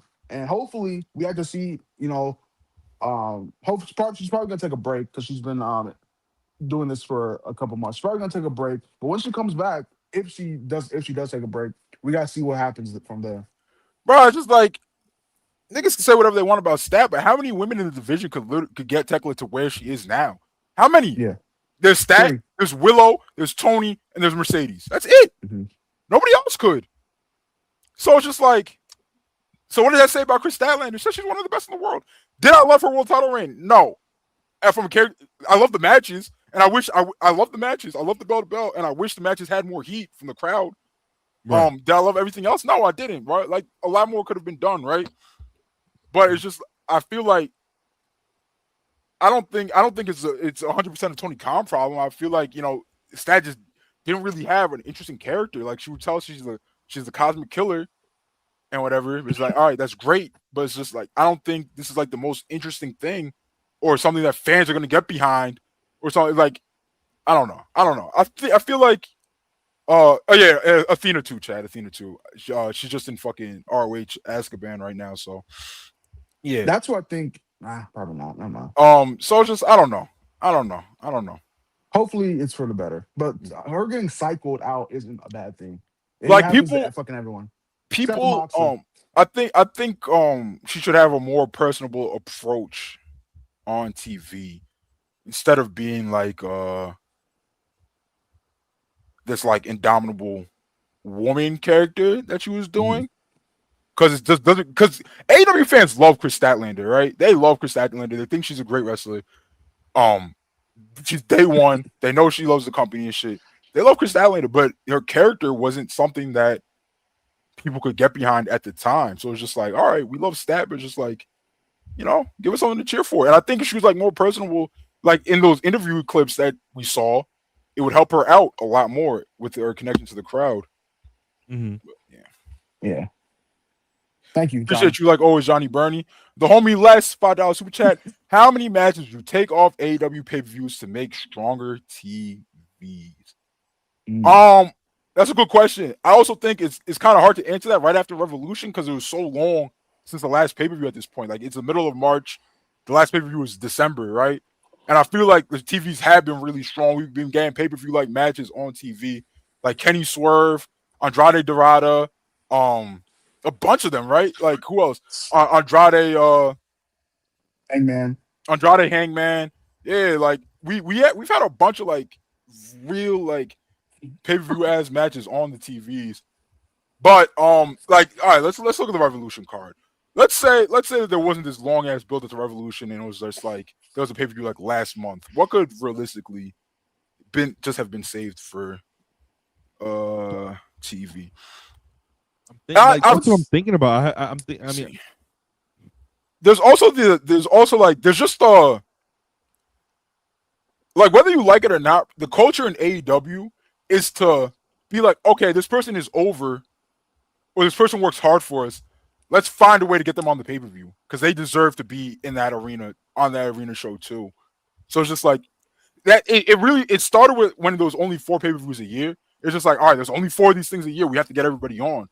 And then now that it's 10 to 12 a year, that attitude's really kind of like stayed the same. We're like, all right, we got to find something for everybody to do. But all right, let's look at this. Let's look at this pay-per-view card. Off the top of my head, the Dogs Trios match, but only if they won the match. Like them losing on pay-per-view is better than them losing on TV to me. Yeah. You know what I mean? They should have lost either way, but that should have been a Dynamite match. All right, so let's act like we live in a world. We live in a world where nobody gets upset that they get taken off pay-per-view, right? And we're not worried about selling the most pay-per-view buys or the most pay-per-view tickets as humanly possible. Let's pretend that we don't live in that world. And we just live in a world what makes the TVs the best they could be and what makes the pay-per-views the best they could be, right? Mm-hmm. I think the Dogs Trio match, that could have been on Dynamite, right? I think Jet Speed and Mystico versus Okada, Fletcher, and Mark Davis. That doesn't have to be on pay-per-view, right? Like, I think I disagree. No, yeah, I feel like Okada definitely needed to be doing something, bro. I feel like Okada. I don't feel like Okada needs to be on every need to do something. Yeah, no, they definitely need to do something. I just don't think that this match. I mean, I prefer this match to the Dogs match. I don't know how y'all feel about it. I like this match a bit more. Yeah. Also, with the Mystical announcement, it being in LA, a very Latino, Latin market, I think it was like a really, really endearing thing. Look at this piece of shit, bro. You look like you sell drugs to high schoolers, man. What? You look like a shady. Like, we can't even see the top half of your face, bro. You look like a shady character in a cartoon that just like it's just like, hey kid. You smoke looks weed, like a member of the Doja. gang. Come on me. What the fuck? On, Anyway, Yeah. like Mox versus Takeshita. Not only do I don't think that it had to be on pay-per-view, I don't think they needed to have that match at all, bro. Especially if Takeshita wasn't going over. That just didn't need to happen. What was gained? No, Mox has to have his pay-per-view win, bro. Is Ibu low for anyone else? Yeah, you're low, Ibu. Testing. Can y'all hear me? You sound a bit better. Yeah, bro. Honestly, just do an angle or interview on the show that will interrupt it, and you could still do the return without seeing the match. Yeah. Look at that. I think if you go off Revolution, that's really it. Tony Storm versus Marina Shafir, that didn't need to be on the show, especially there's gonna be a blow off. All right, actually no, keep that match on the show. Take that shit off of Dynamite. Take that shit you booked on Wednesday off of Dynamite. Make this the no hold bars match, and then just so they can have their no hold bar match, and then everybody moves on. If we're trimming the pay-per-view down, which it definitely could have. I love the War Dogs. That match didn't really need to be on the pay-per-view either. Yeah, that was the first thing. That's the first thing we all said. Yeah, that didn't need to be on the pay-per-view. Because the Dogs, nigga, get that New Japan shit out of my fucking chat. Oh, weak. My bad, belly man. All I'm saying is this: I watched the show, right? Like, it's weird, bro. I'm gonna get this off more in detail on Backup Hangman Radio, but like, it sucks because where can people watch Backup Hangman Radio? That's going to be on the self-made capo tier where you get to just have unfiltered Ibu for 90 minutes. If you're into that type of thing, and I'll just go in depth about all my wrestling opinions. And this week, I'll be getting into a lot of different stuff. New Japan, AEW. If enough people ask me to watch the AAA show, I'll watch it. But I need like at least 5 to 10 of you niggas to ask for it. But it's weird, bro, because we're in the wrestling landscape, AO, where the industry leader is WWE, right? Mm-hmm. And their approach to pay-per-view is terrible, bro. It's so insulting. They give you 4 matches in 3 hours, and there's so much nothing happening in between, and then the matches don't reach their potential, and it's so driven on moments, right? So obviously that sucks, right? And AEW, the counter, what they do is they're going to go, we're going to give you everything under the sun to make sure that you get bang for your buck. And on that level, I respect that, and that's admirable. I like that they go, okay, we're going to give you a lot of fucking wrestling and stuff to make it feel like it's worthwhile. That's cool. But at the same time, even AEW's approach to wrestling isn't quite exactly to my taste. Because, like, for example, last night, and maybe because I was just hungry, 2.5 hours in, I got up to make some food. You know, I got up to make some food. No, I was starving, bro. I was starving. And it's nothing against the talent, you know, because the talent are great. They work their ass off. You know what I'm saying? But what match did you go up to get food for? Make food for? I don't really remember the exact order, but the point is, I got up and made some food. I came back and I had to like go back and rewatch it. What time was it that you did that? Because I can probably pinpoint what match it was if you just time. It was vaguely somewhere around the 10 to 11, maybe 11:30 range. You know, somewhere in that 90. Did you just give a 90-minute time frame for when he ate dinner? Word, bro. So he just give a 90-minute time frame. And either way, I went back to watch what I missed, but it's just like. Yeah, bro. Like, you know, in a perfect world. Wait, what exactly was that you watched that you missed? Yo, in a perfect world. Yeah, so you should low key know what you had to like go back and watch, right? Like, I would understand if you didn't go back and watch it, right? But you're saying that you did go back and watch it, so you should know what you booted the pay-per-view up for to go back and watch. Look, bro, I needed to get my belly full during certain matches, okay? I just don't know what matches that you're talking about. Certain matches where I needed to eat, okay? Anyways, all I know is this. in that way, it's kind of hard to rate these shows for me because even when I'm like, I'd be lying if I said I was having a. Wait, hold on. Cade sent us a very interesting text message. Please look at the self-made iMessage chat. Okay, let me see what iMessage said. Yo, that's not even true. It is true. It is true. That's not even true. That's not even true. Demon. My belly was rumbling, nigga. So it feels weird to review AEW shows in the sense that, like, I'd be lying if I told you I was having the time of my life last night. But I can't call that a bad show when there's so much good in ring and so much effort and everybody's doing everything under the sun. But like in a perfect world, yes, would I prefer if these were 7 to 8 match shows? Yeah, I would prefer that. That'd be preferable for sure. But the talent worked really hard, and I thought the show peaked at the beginning with that Young Buck tag. That match. I think when you're a company like AEW, right? Like TK is just trying to squeeze every like buy in every view and every tweet and every like TikTok and Instagram reel he can out of fans, right? Like if you're TK, right, and you're like, yo, it's 20 people that are only gonna buy this pay-per-view if Tony Storm is doing something. Well, I need those 20 people. I understand his approach. I understand his approach as a non-industry leader, right? Like, if he was WWE, I don't think that he's gonna like do these 13 match cards. I don't think he would. I think he would cut it down to like 8 or 9. I watched these shows and halfway through, I'm like, yo, I feel like I've seen everything there is to see in wrestling. Yeah, I remember last night I was like, yo, chat, like, so how many matches left? Yeah, niggas named 3 matches. I was like, oh, for real? And then somebody else was like, no, you forgot these 2. I was like, oh shit. It was all matches I wanted to see too. It was all matches I wanted to see too. I can hear your voice. I was like, damn, nigga. God damn, nigga. But and again, the other thing is like from a show structure standpoint, like it is the truth. And you know, it's crazy. Mad Talent like agreed with me. Like, do we need 3 kickouts at 1 in the first 5 matches? No, I don't think so. Somebody there should be. Yeah, that was. What's up? Wait, it was 3? 3. It was Nick. Yeah, it was Nick. There was was. Mox, and what was the third one? Brody ate the Gringo Killer on the floor. Oh yeah. And he kicked out at 1. And I really feel like just pick one match. And say. I really feel like everybody but Nick Jackson could have just kept that. No, but buddy, Mox, I fucking watched Puro. I watched. Why couldn't Mox? Why couldn't Mox kick out?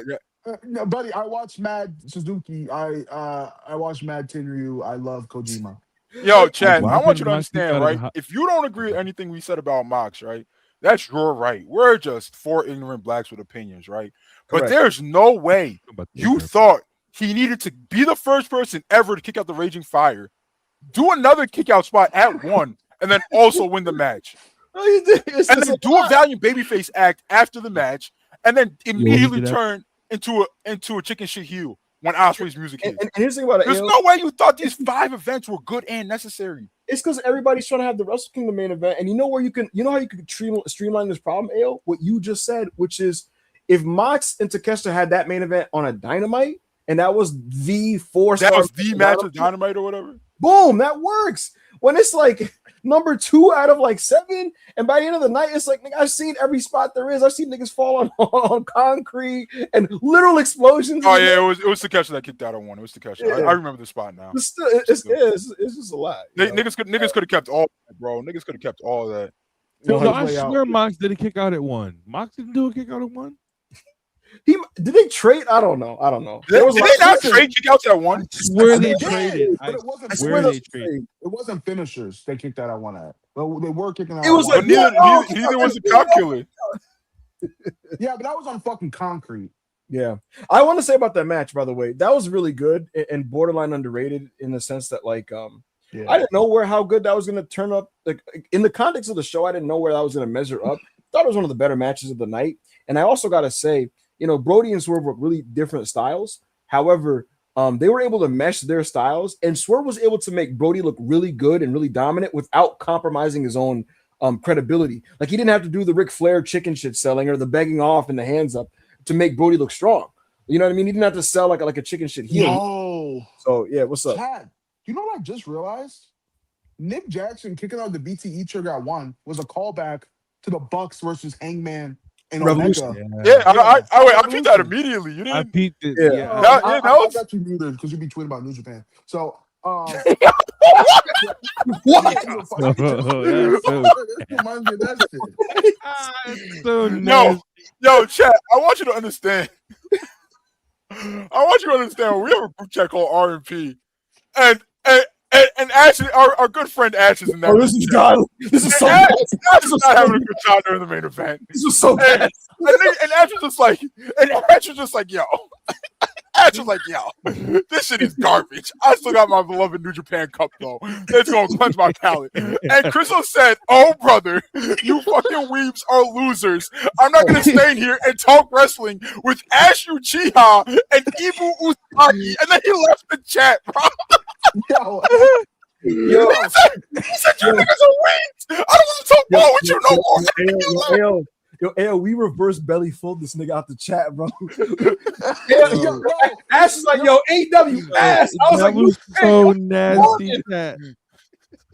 Yo, Chris was like, yo, I'm good. You niggas are dorks. Let me know. Because I was chilling watching it. I was chilling watching the show with BV, and all of a sudden I heard Crystal come and he's like, yo, I'm fucking done, bro. I can't. It was so awesome. He said, I can't talk graphs with these weaves no more, bro. Astor said one thing, right? Then I gave a sincere take. I was like, yeah, I don't love this. And then I just saw the opportunity. I was like, yeah, Chris is here. I'm gonna make this nigga miserable. Yo, this nigga, bro, like, I'm make this nigga miserable. Listen, Rage bait me. He rage bait me. He was like, damn, AEW fucking sucks. I was like, bro, that's not why I left. This nigga Ibu started fucking posting pictures of New Japan Cup matches. I was like, bro, I'm not taking you niggas serious, bro. Ibu and Ash we're going New Japan match graphic. I was laughing my ass off. Son. I was like, I know Chris was mad as fuck. It wasn't even nastier. Wait, listen. I was like, Callum Goto. Ash is like TMDK versus KOB. I'm like, Shota versus ZSJ. Yo, you said the Shota versus ZSJ, and I say, yeah, that's ZSJ. That was gonna piss Chris off. What hashtag did you put in there, by the way? If you don't, belly full. But yeah, belly full FC, nigga. Look, that's me behind us. My belly is full of nothing but Far Eastern Japanese cuisine because New Japan is filling and feeding me. I don't need burgers. I don't need no cheeseburgers. I don't need no mashed potatoes. My belly is full of yakisoba. I just got a very disturbing picture sent to my phone. What the hell? Ibu, you have been exposed. Chat, I have something I need to show you. Yo, chill out, bro. What's this about? Oh, no. Yo, watch out, bro. This is the end of Ibu. Yes. Hold on. Chat, please. If anybody's under 18 watching the stream, please look away. Women and children, please close the screen. If you are pregnant and or nursing, please look away. What is this about to be? Ibu, please explain yourself. Ibu, please explain yourself, Ibu. Yo. Why? Yo, son. Why do these edits always do this shit to my teeth? Like, why does it always give me mongoloid teeth? Like, what's going on with that? You mad flexible. Edit. Yo, what's going on here, Ibu? What's going on? Why you tell us about this, bro? Who made this? What do you mean? Come on, bro. Nigga, that's you. Nigga, Scott Lesh took this picture. Why does it have a self-made sessions overlay on it? Like, what the hell? This nigga said Scott Lesh. Yeah, you a sick nigga, son. Ibu, please look at the private chat. Yo, this picture is crazy. You can't find next time. I'm dead ass. Yeah, man. It's very please, bro. Anyway, so we have 1 million super chats. We're going to have to speed through these. Ibu, we saved some of these Ibu ass super chats for you. So please don't Ibu it up. Read these. Okay. Mike M 699. In your opinion, what percentage of WWE staff and talent would admit off the record that AEW is a higher quality product right now? A decent number of them, but there are also WWE people, like in positions of decision making that would dismiss AEW's product and act like it didn't have much merit to it. Because there's still that mentality of like, what we do is better. But there are plenty of people in the company that think AEW's product is better. There's definitely a generational divide too. By the way, like there are people that just like, yo, like I don't care what y'all like. I don't care about your 17-star matches, bro. This is not how wrestling is supposed to be presented. Yeah, they're gonna die thinking that way. They're just gonna die thinking that way, bro. So you know what's the funny thing about it, AO? When Hunter came in and took over, one of the first things that he did was acknowledge that AEW's product was far superior in 2022. So it's funny how that thing turns. Thank you, Mike. Rob, can you control these super chats while I'm gonna be right back? Yes. So trying to find one about what you just touched on private chat. Also coming up, folks, offer a quick clarification on Brock Lesnar. I already did so on Twitter, but I'll do so on air for the people that maybe aren't looking at my Twitter page but are listening to the show. And I'm going to do so now or imminently because he's going to be opening Raw. Just do that. I'll do that now while Rob figures out how to work super chats. I'll say this. No, I was trying to find a super chat about Brock so you could get into it, but no, you didn't have to do that, Rob. You could have just went to the next super chat. Okay. You could have just went to the next. I was gonna let you do your thing. I was gonna let you segue into you do your thing. No. I don't need it. The bottom line is this, folks. I would hope that most people like understood what I meant, but I'm not gonna hold it against anybody that did not. So I'm gonna make this very, very as clear as I could possibly be. What I said last week stands, and I stand by what I said, which was that Paul Heyman communicated to WWE Creative that why did I get put on the Summer Jam screen? This is kind of what's going on. Yo, I'm like, damn. Yo, what's going on? It made you a bit uncomfortable. A little bit. I gotta be honest. It's like, yo, get chill, oh, bro. Yo, like I'm being like, anyway. No, but Heyman, you the kid with the microphone? Yeah, Heyman communicated to WWE Creative that he didn't want Brock jobbing right now, and he wanted to keep him strong. He didn't want Brock jobbing until it was time to put somebody else on the way out, like for retirement. Paul Heyman handles the creative of Brock Lesnar, everybody, and so he is the liaison between Lesnar and WWE when it comes to his creative concerns. Yes. One thing, and I said this last week. I said this because I got into why, like the LA Knight rumor, because there was a rumor that Brock Lesnar was going to face LA Knight. I talked about why that was happening because during the January European tour, the plan was for LA Knight to face Brock Lesnar because LA Knight was going to lose to Brock Lesnar, and that is why, because of that creative concern that was communicated from Paul Heyman, and that's the preference. Now, many things have changed in the planning for WrestleMania, as has been well documented and covered by the numerous outlets that are in our media. LA Knight is not Brock Lesnar's opponent. At one point in this creative process, WWE held out the potential for Seth Rollins and Brock Lesnar because of Braun Breaker's injury. In a update and a follow-up to what I said last Monday, I tweeted on Friday that I was going to have a Lesnar update at the end of the week, or I think Thursday I said this. And what that was going to be was the reveal that as of that point, it was going to be Obafemi and Brock. Mike Johnson of PW Insider blew my spot and put that out. And what I could say is the following. It was communicated to me that, yes, Paul Heyman does Brock's creative, but he is not final say, which was already known.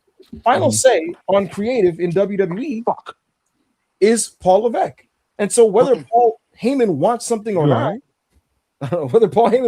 not, it's Triple H who puts the stamp on what they're going to end up going with. I spoke to numerous people in WWE that I reached out to over the last couple of days, and I basically asked, so what's the deal with Brock and Oba and who's going over? And there was confidence and optimism that Femi would go over for the reason I just stated, which is basically that Paul Levesque is final say here, and if they book that match, that's how that's going to go.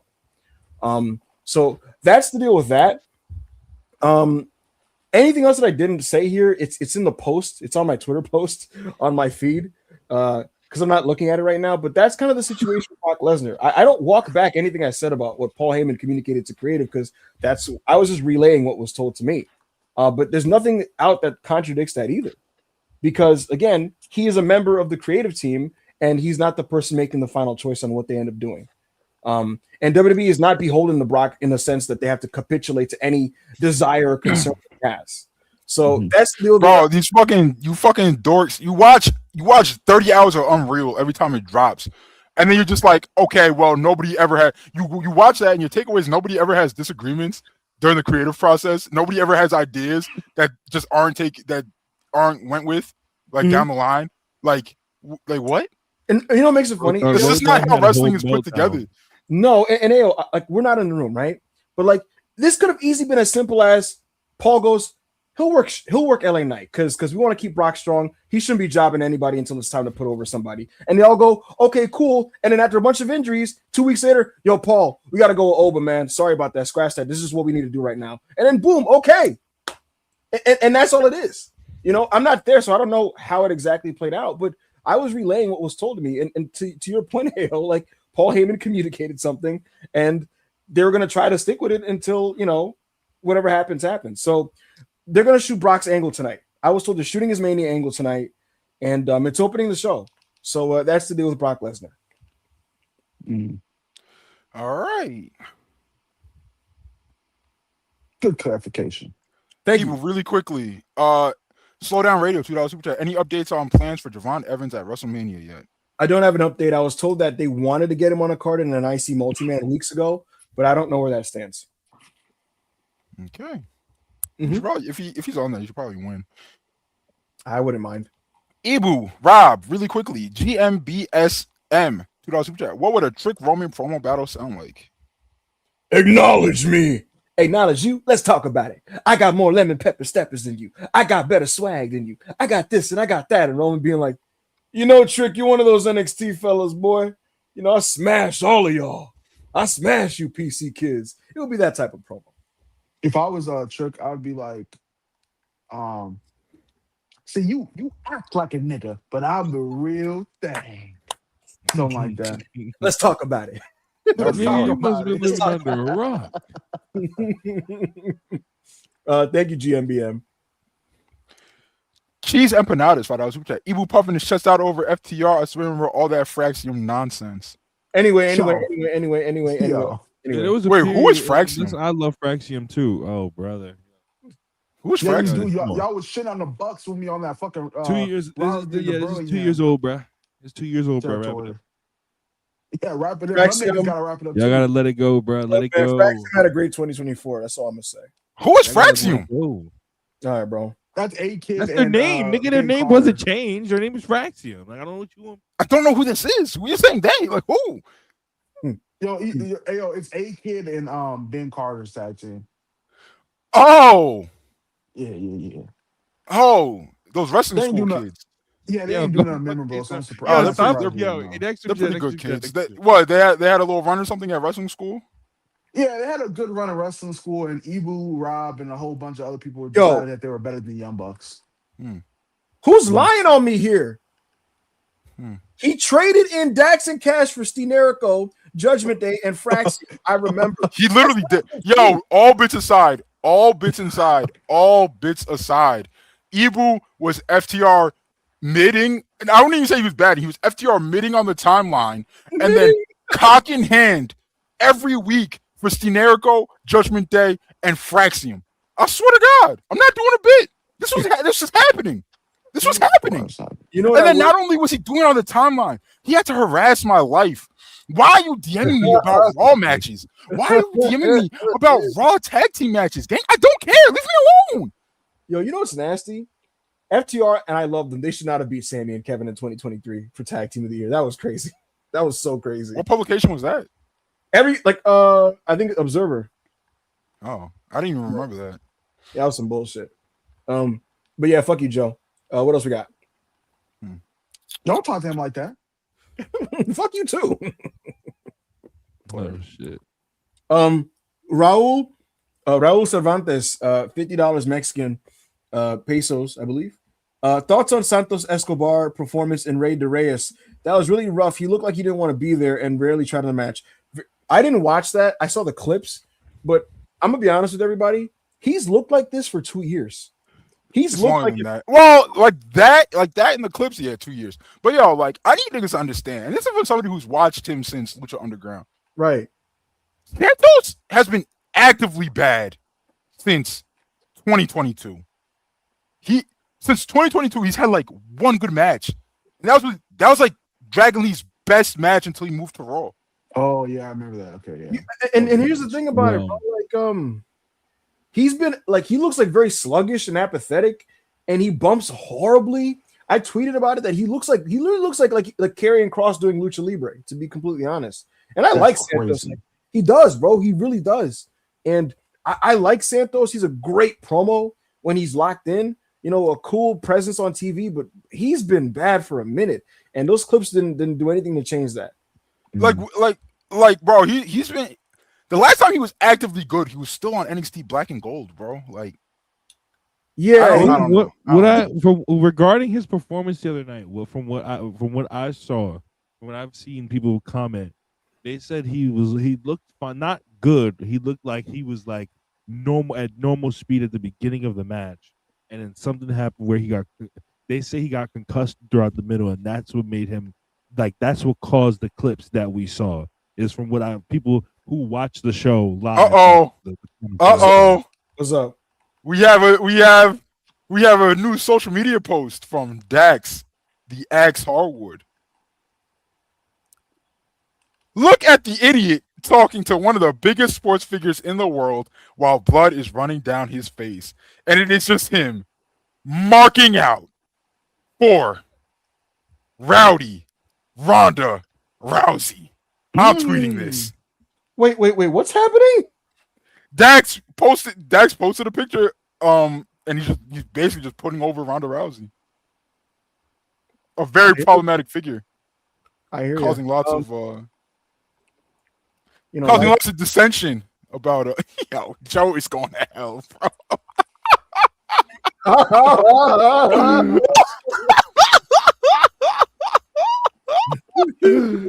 Hashtag friends with problematic people.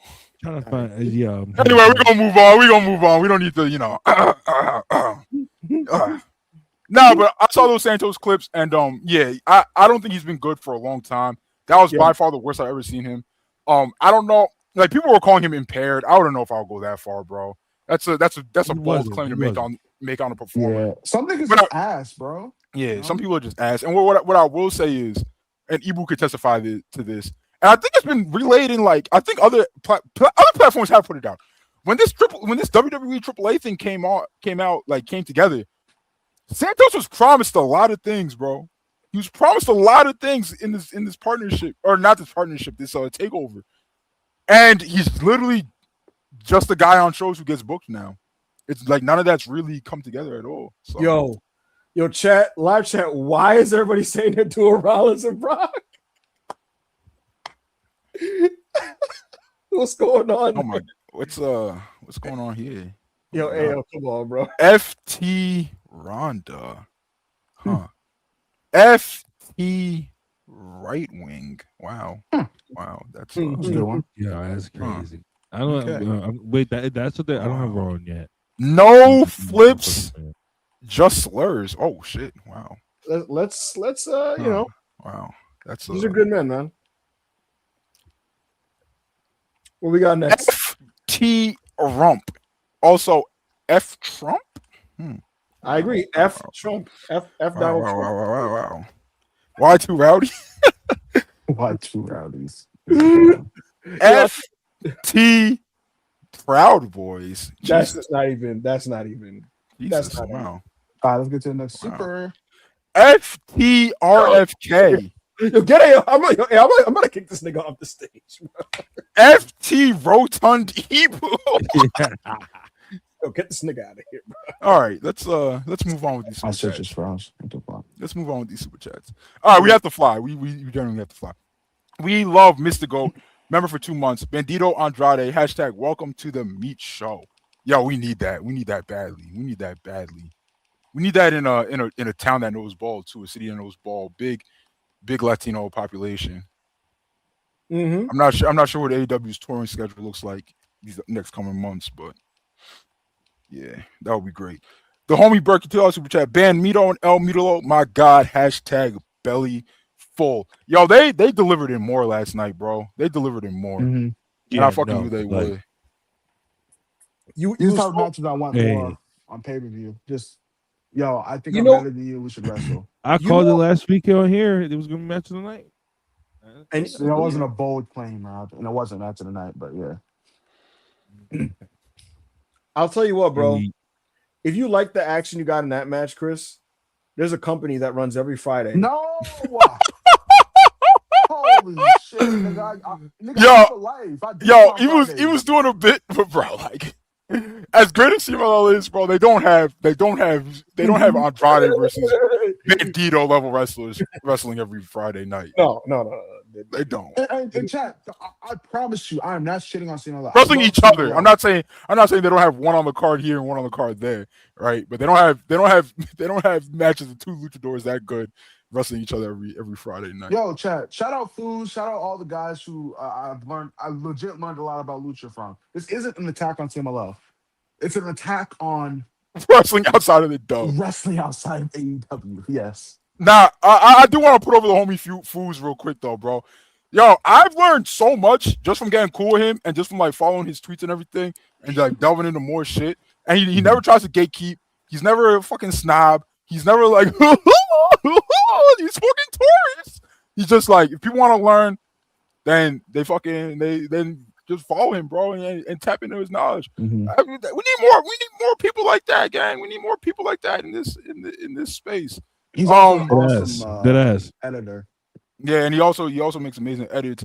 What's his ad on Twitter? Hold on. I want to put him over real quick. Yeah, I think I met, like, we're mutuals, but before we were mutuals on Twitter, I followed him on TikTok way before. I didn't even know that was him until a while. Lucha Club.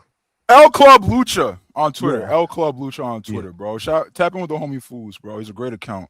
Mm-hmm. Great account. Crystal might mute him now, but that he's hashtag bellyful FC though, and he's filling his timeline with non-dub content. Yo, chat. Yo, chat. Are y'all locked in with me? Are we part of Hungry FC? Yo, you are a wait. Are you? Is Evil joining Hungry FC because of Lesnar and Seth Rollins? Come on, man. Yo, here it is. Yo, this nigga is disgusting. Chicken out $2 super chat. Now AEW is in the lead for best promotion, right? Absolutely. I said it in Discord last night. 2 weeks ago. 2 weeks ago, I stood up, and I need y'all to understand this was before the Aaron Wolf debacle spiraled dangerously out of control. 2 weeks ago, I stood up and I said, "Yo, New Japan's easily promotion of the year." I'm sorry, gang. I was trying to be interesting. I was trying to be different. I'm not interesting. I'm not different, gang. I'm not interesting or different. It's AEW by a mile right now. It's AEW for a mile. Even with all the booking mishaps on the pay-per-view last night, and maybe some of that shit is hashtag let it play out. I don't really see how, but we'll see. Yo, come on. I'm actually a United supporter, bro. Don't put Arsenal on me. Anyway, he doesn't watch fucking football. He doesn't watch anything but SmackDown. Yeah, I'm not interesting. I'm not different. AEW's in the lead for promotion of the year. It is March. It's still early though. We're gonna see though. We're gonna see. Hey man. Listen, man. I love New Japan. I love what they got going on right now. I'd be dick riding if I said it was like objectively better than AEW, just from a firepower standpoint. But they're doing really well, to be honest, when it comes to getting a lot of the new guys over. And to be honest, AEW should be better than New Japan. It has like I 4 times the amount of getting a push. Is that true? No, it's not true. It's not true. Wait, what did Crystal say? He said I heard Bad Luck Fale is getting the push. Is he not getting a push? No, he's not. I mean, he is presented too strong, but he's not getting a push. So, all I know is this, bro. AEW should be better. They have like literally 5 times the amount of great wrestlers, maybe 6 times the amount of great wrestlers. But New Japan hanging in the race and being like 3 games back in the standings. I mean, shout out to them, man. 3 games. Yeah. How many games back? How many games back are they? Fucking Participation FC over here. Fucking talking about New Japan is the number 2 seed, but it's not no fucking 3 games, gang. Look, 8. If this is like if this is an NBA record, right? AEW has 54 wins, and New Japan has like 43. Nah. But they're the number 2 seed, bro. It's the East. It's the 2000s East, bro. Yeah, how many wins WWE got, bro? Stop talking to me. They have a solid 20, maybe. Nah, why is New Japan number 2? Why are they number 2? Because a lot of Nick, because they're more creative. They found a better years than CMLL. Yeah. So New Japan gets to not have a weekly TV show and gets held to a different standard than other companies? What are you talking about? They do Road 2 shows every other day. Listen, don't make me angry. Don't make me angry. You don't watch the show. Expose you. You don't watch the show. I have photosynthesis of these things. That's not what photosynthesis means. Yes, I do. It means when plants take energy from the sun. So why did you just use it as if you were talking about like photographic memory, which isn't even a real thing? I'm taking energy from Twitter. Like even if I don't see a tweet, I just still get the stuff from it. Well, listen, right? What? I get it, bro. We all love Japan. We all grew up watching anime and all that shit. But y'all, why are we holding New Japan to such a different degree when we know Gato is the worst booker other than Triple H? We know that after this fucking New Japan Cup that y'all been gawking about, even though I heard it's not really good from some pretty trusted names in the business. I just feel like, we're just putting too emphasis on because we hate America, both Americas. Look, man, I'm going to say this, Chris. You talking about Ghetto's booking? Ayo, I'm going to tell you something, Ayo. Think about this, right? What was the main event of the Dome last year on January 4th? It was Shota and Zach, right? And Shota embarrassed himself and got booed out the building. Now Shota is finding himself again. He's coming back into his own as a wrestler, right? And in the New Japan Cup, as he's trying to find his way back, he finds himself now having to go through Zach again. But stop right there. Another situation, Chris O'Bred. Callum Newman is on the rise. And he's taken over United Empire. And last year he faced Goto and lost at Wrestling Dontaku. Now, as a big boy, he faces Goto again in these semis. What you're seeing now is full circle booking. The story of the New Japan Cup has been progression, the next generation. Who's going to take the leap? We're going to see it now. And from that standpoint, the booking has been very, very slick. Yuya Uemura on his side, he broke up with Shota before the tournament started. Says, Shota, I like you. It wasn't working. I'm going to be my own man. And Shota said, I'm going to be my own man. And now we have an opportunity. Yuya Uemura has beaten everybody on his side. And he's going to put New Japan on his back in the shadow of the ace departing. And now he has an opportunity to potentially face his ex-tag partner. Or he could face the two ex-champions in Goto or Zach or Callum. It's very, very dynamic and interesting. And I've been very happy with the tournament. And from that standpoint, creatively, my number 2 promotion right now this year, my favorite company, New Japan Pro Wrestling. Fuck you, Chris. My belly's empty. Why would I watch Callum Newman when Ospreay's in AEW? Well, Callum Newman does not wrestle anything like Will Ospreay anymore. It's his young boy. I don't know the last time I've seen him do a flip. It's his young boy. Okay. Listen, bro. I get it, bro. You niggas love fucking anime, and you niggas love fucking being different, and you love hating on America. I fucking get it, bro. You're fucking picture perfect liberals, and you do this thing, but y'all all still living in America. If you want, go live in Japan. See how they treat you. See how Japan treats you. See how you know what Gator would say to y'all's face? You think what would he say? You think you were Omos, first of all, Ayo. What are we doing? Yo, I'm so much more muscular than Omos, bro. It doesn't matter though. It's Gato. Gato is going to let you guys. And Ayo, you're not like professing that Gato's awesome or anything, so I don't want to put too much on you. But Ibu, he's gonna let you down, and you're gonna cry. you're gonna try to join Full FC, and we're not taking you. We're not fucking taking you to Full FC. AO, if you right now denounce New Japan, denounce CMLL, you can be a member of Full FC. Don't do it, AO. Don't do it. Don't reveal the shirt. And I'm not saying just say, yeah, AEW's better. No, you have to say, yeah, they aren't on the level at all of AEW. I need you to hear you say it. Chris O'Brien, I'm not gonna. AO, join me right now. AO, this is a very pivotal moment in history, and I'm on one side, and Chris is on the other side. Ibu, you are so off-putting that you're gonna make me like denounce New Japan, which is not something I ever want to do. So I am not gonna join Ibu's side. However, I cannot join Chris's side. So I'm going to do my own thing. You feel me? And I'm gonna be a different AEW / New Japan / CMLL supporter, not on the side of Ibu. However, so you're against me. You're against me. You're against me. Bet. You're not getting unmuted. You're not getting unmuted. I have every member of Self-Made muted. Yo, unmute my account, bro. No, fuck you, nigga. Stop tweeting about shit that's not AEW. Hey, you know what angle you just did? In the Invasion, there was a segment where like Shane McMahon was like, Rock, join the Alliance, Rock, join the Alliance. And Vince was like, you gotta defend WWF. And Rock just rock bottles both niggas. Yo, bro, I'm not joining Evo FC, bro. Like, what the fuck? Yeah, Evo FC is a nasty place to join, man. I'm not joining Evo FC. Yo, you make everything so off-putting, gang. I don't want to be part of anything you got going on. Anyways, Ayo, did you watch Yuya Shingo? I did. What did you think? I think chat locking with me here. Okay. I think that Yuya Shingo just proved me right from what I was saying day one. Yuya Uemura is one of the pillars, one of the foundations of New Japan, and he will lead the line mark to it roaring again.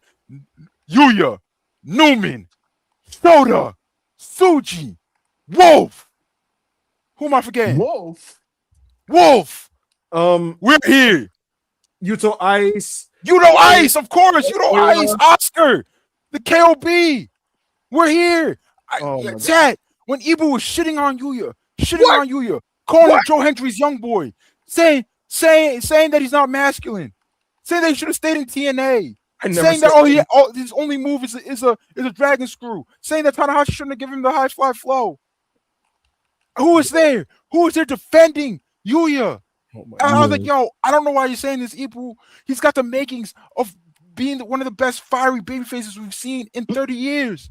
And guess what? We go out there. We go meet with Shingo Takagi. Is it 2020 Shingo? No, it's not. But he's still Shingo, by God, Takagi. We go meet. We win the match. We take pictures. With women and children and families and grandmas for 15 minutes post-match. Yo, we're signing babies. We're kissing babies. Bro, we're officiating weddings. This is what I told you. Yuya could be from day one, Ibu. Yuya Uemura, and you doubted him. You were hating on him. You said he sucked. I quite literally had been Yuya FC for 7 years. And you hated him. You hated him for so long. You hated him since he was a young lion. You said he was a loser. Is AO telling the truth here, chat? Chat, you know what's going on. Who's lying? Did you call him Meat Storm? No, I called him Uemura. Oh, because now niggas in the chat are saying Meat Storm. I did. I did coin Meat Storm a couple years ago when he returned in 2024. What? I coined Meat Storm. You called him Sweet Heat. You called him Sweet Heat. You called him Sweet Heat. First of all, I don't know what Sweet Heat means. It sounds kind of phobic. What? It's actually a Popeye sauce. Yes. Bro. The chat has spoken. I have always been. Yes. I have always been Yuya FC. Chat, I want to let y'all know. Look at this. Ayo, telling the truth? ? LMFAO. Look, bro. K is a hard R. So anything you say, the opposite is the truth. All right, the opposite is the truth. And that's just it. Just is what it is. It just is what it is. So I've been here. And yo, Ash will tell y'all, bro, I always been Yuya FC. I literally said, 3 weeks ago? I think he's winning the G1. I think he is. And you know what? No, I'm sorry. I said I think he's winning the cup. And I think it's gonna be Yuya or Newman. I'm not mad at either choice. I'm sorry to keep doing this, but we all agree the Continental Classic's better than the G1, though, right? We all agree. Yeah. I mean, look, bro, Ibu, stop pressing shit, bro. You're very off-putting. Stop pressing shit, Ibu. Why are you big screening an Abby? Stop. Anyway, it's a good Abby. I can't lie. If we're being objective, right? Like, come on, bro. When's the last time the G1's been anywhere near as good as the last 3 Continental Classics? Yeah, and let's also be honest. The Owen is also better than the New Japan Cup. So we had the superior of both tournaments. And there have been some bad Owens though, bro. Like the one that Punk had the book, that was nasty. What was going on there? Look at in the past, you piece of shit. You know what? Bro, how would I look at the future? You're talking about past tournaments. Invitation rescinded. You are no longer invited to Full FC. I already turned down your invitation. You will be starving and you will be famined for 300 days. And Rob, you don't get an invitation because you like WWE. What the fuck? Wait. But all right, we really have to go get on the horse. We do. And $2 super chat. Ibu, puff out your chest and claim Bucks of the GOAT. Do it, Ibu. I wouldn't go that far, but they are absolutely among the greatest tag teams ever. You're a fucking loser. Shut down Spurs, $5 super chat. We do 8 kickouts at 1 spot. We blade 5 times on the show. We do 5-hour pay-per-views. Stay on that side. #full. Yeah, nigga. Yeah. It's cool when they do it. It's a problem when we do it. Look, man, am I marked for kickouts at 1? Yeah. Am I gonna pretend like I don't understand why people are crying about it? Yeah. Was I, maybe I'd be a lot more forgiving if Takeshi kicked out at 1 and won the match. But Yep. Austin Kinkle, $5 super chat. The other night when we watched 2019 Shane with Holbert, almost crying from laughing with an all-timer. Also, Ibu, stop lying about your height. What was the match? Yo, Chris could remember than me, but we were just laughing at Shane, bro. He wasn't even part of the match, Rex. I don't think. We were on a SmackDown. And he was there, and we just started watching matches where he just got fucked up and mad tired. And Yo, we watched this dude Shane McMahon unironically beat the dog shit out of Sheamus. We were like, yo. And don't forget he beat Roman. Because Sheamus just thought because Shane just thought he was a shooter. At one point, he just thought like, I know MMA, bro. So I don't know. Why does every hashtag real wrestler go through this phase? For MMA? Yeah. I don't know, bro. Niggas be feeling tough, bro. They're like, yo, I can learn a little bit in the gym. I can learn a Juji Katami. Yeah, but like, all right, bro, feel tough, bro. But come on, guys. Like, come on. Niggas, all the niggas live in Orlando and they all go to that same BJJ gym, and they're just like, actually, I'm a quadruple black belt in BJJ now, and actually wrestling fans want to see me do shitty transitions and roll around on a fucking mat. I can't lie, on Raw. I did very brief boxing training in the pandemic. I was feeling different. Holy dork. I was feeling different. You're a fucking loser. I let everybody know at work. I'm like, yo, that's supposed to be your pivot for when you throw. Yo, Ibu hit a speed bag once, fucking sprained his wrist, and then thought he was fucking Shane Mosley, bro. You're a fucking dork. The homie Sex Luger gifted the self-made community 5 memberships. We appreciate you, Sex Luger. Yeah. If you just got a capo tier invitation, please check out our backlog of content. There's a lot of great timeless content on there. The gaming streams can be watched at any time. Hanging with Holbert is pretty time. I mean, they get on current event stuff, but it's a pretty timeless listen. Back up Hangman Radio, insight in Ibu's very, very, very special brain. Chris Owen and Joe did a movie podcast where they just talked about box office. Yeah. Speaking of, we will be back this month, and we will have some Oscar talk. Ooh. Oh shit! The big Oscar pod. So that's something to look out for. And we also have the self-made all-time draft which you could listen to that 10 years from now, and it would still be good content, bro. So please lock in. I talked about Sandbox, man. I said we have the gaming content. We appreciate you though. Yeah. People Max, member for 1 month. What about Sandbox, man? I talked about Sandbox. We appreciate you.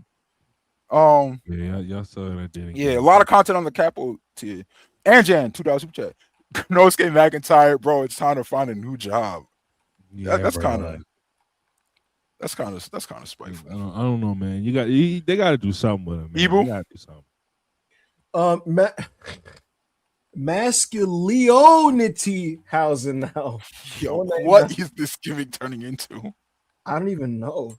Yo, this is half Bobby Fish, half Jericho with Danhausen face paint and like Leo Rush being like his JoJo's Bizarre Adventure stand in the background with a Danhausen chain around his neck.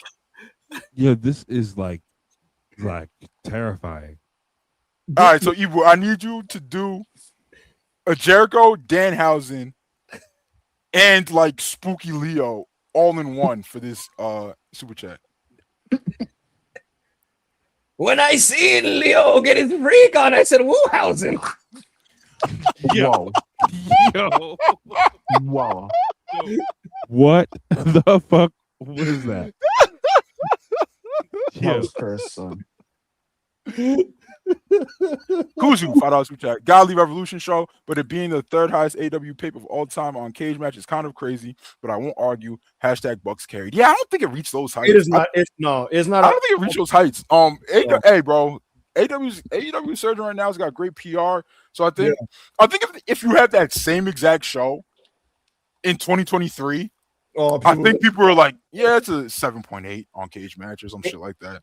Hey, if you remember, during like the really dark periods of 2023 and 2024, there was some godly shows that people were like, whatever. Yeah, niggas was like, yeah.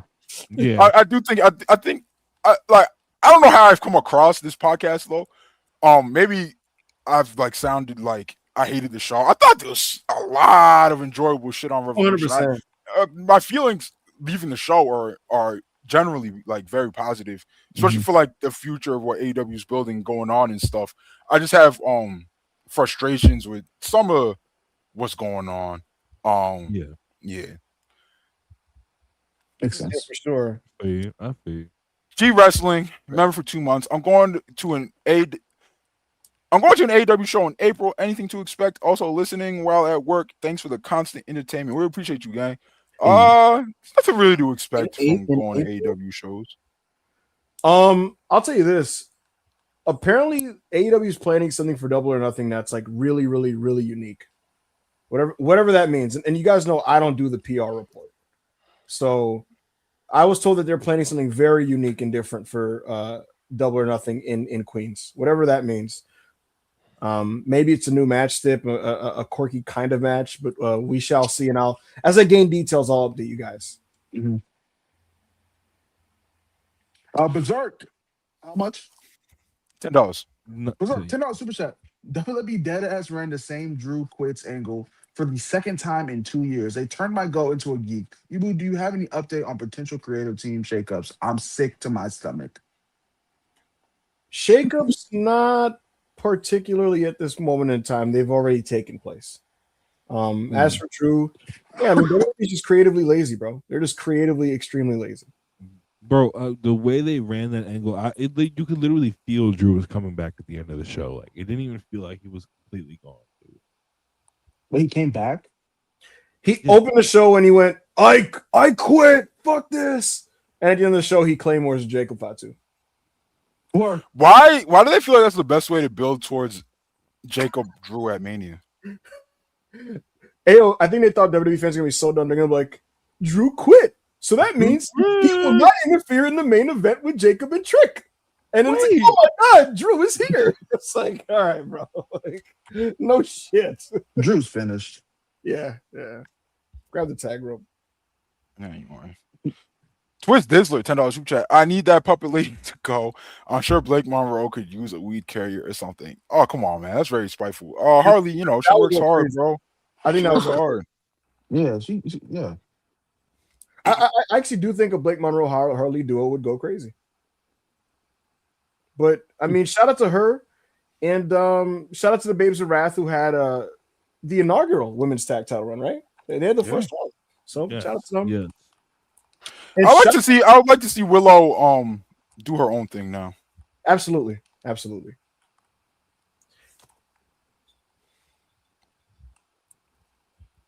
And Jan, $2 chat. Real question: a third Hanger redemption arc, huh? I mean, bro, I think people are expecting this entire story arc to wrap up in like the next year, and I don't know why they think. Like, I don't know why, bro. Like, if Hangman goes back on his word and does a heel title run in 3 years, like, is it really? That's just wrestling. Is it really like? Is it really worth counting the like how many times he's like flipped from babyface to heel or whatever? It's only been once though so far. It's only been a heel once. Plus, if we're thinking about it, the heel mustache Hangman arc was like a 2-year story. Yeah, and it didn't go the way it was supposed to. So, I don't know what's next for Hangman, to be completely honest with you. But I also think you guys should not like drive yourselves insane trying to figure out what it's going to be, and just, I hate to be this guy, but like let it play out and like, at least see what it's gonna be before we, start driving ourselves crazy. Also, as a member of Hangman FC, it's okay. We don't have to be in the title picture every fucking year. You know what I mean? Like, Hangman's an interesting enough guy. Like, I see all these people be like, "Oh, what is he gonna do? He can do a lot, bro."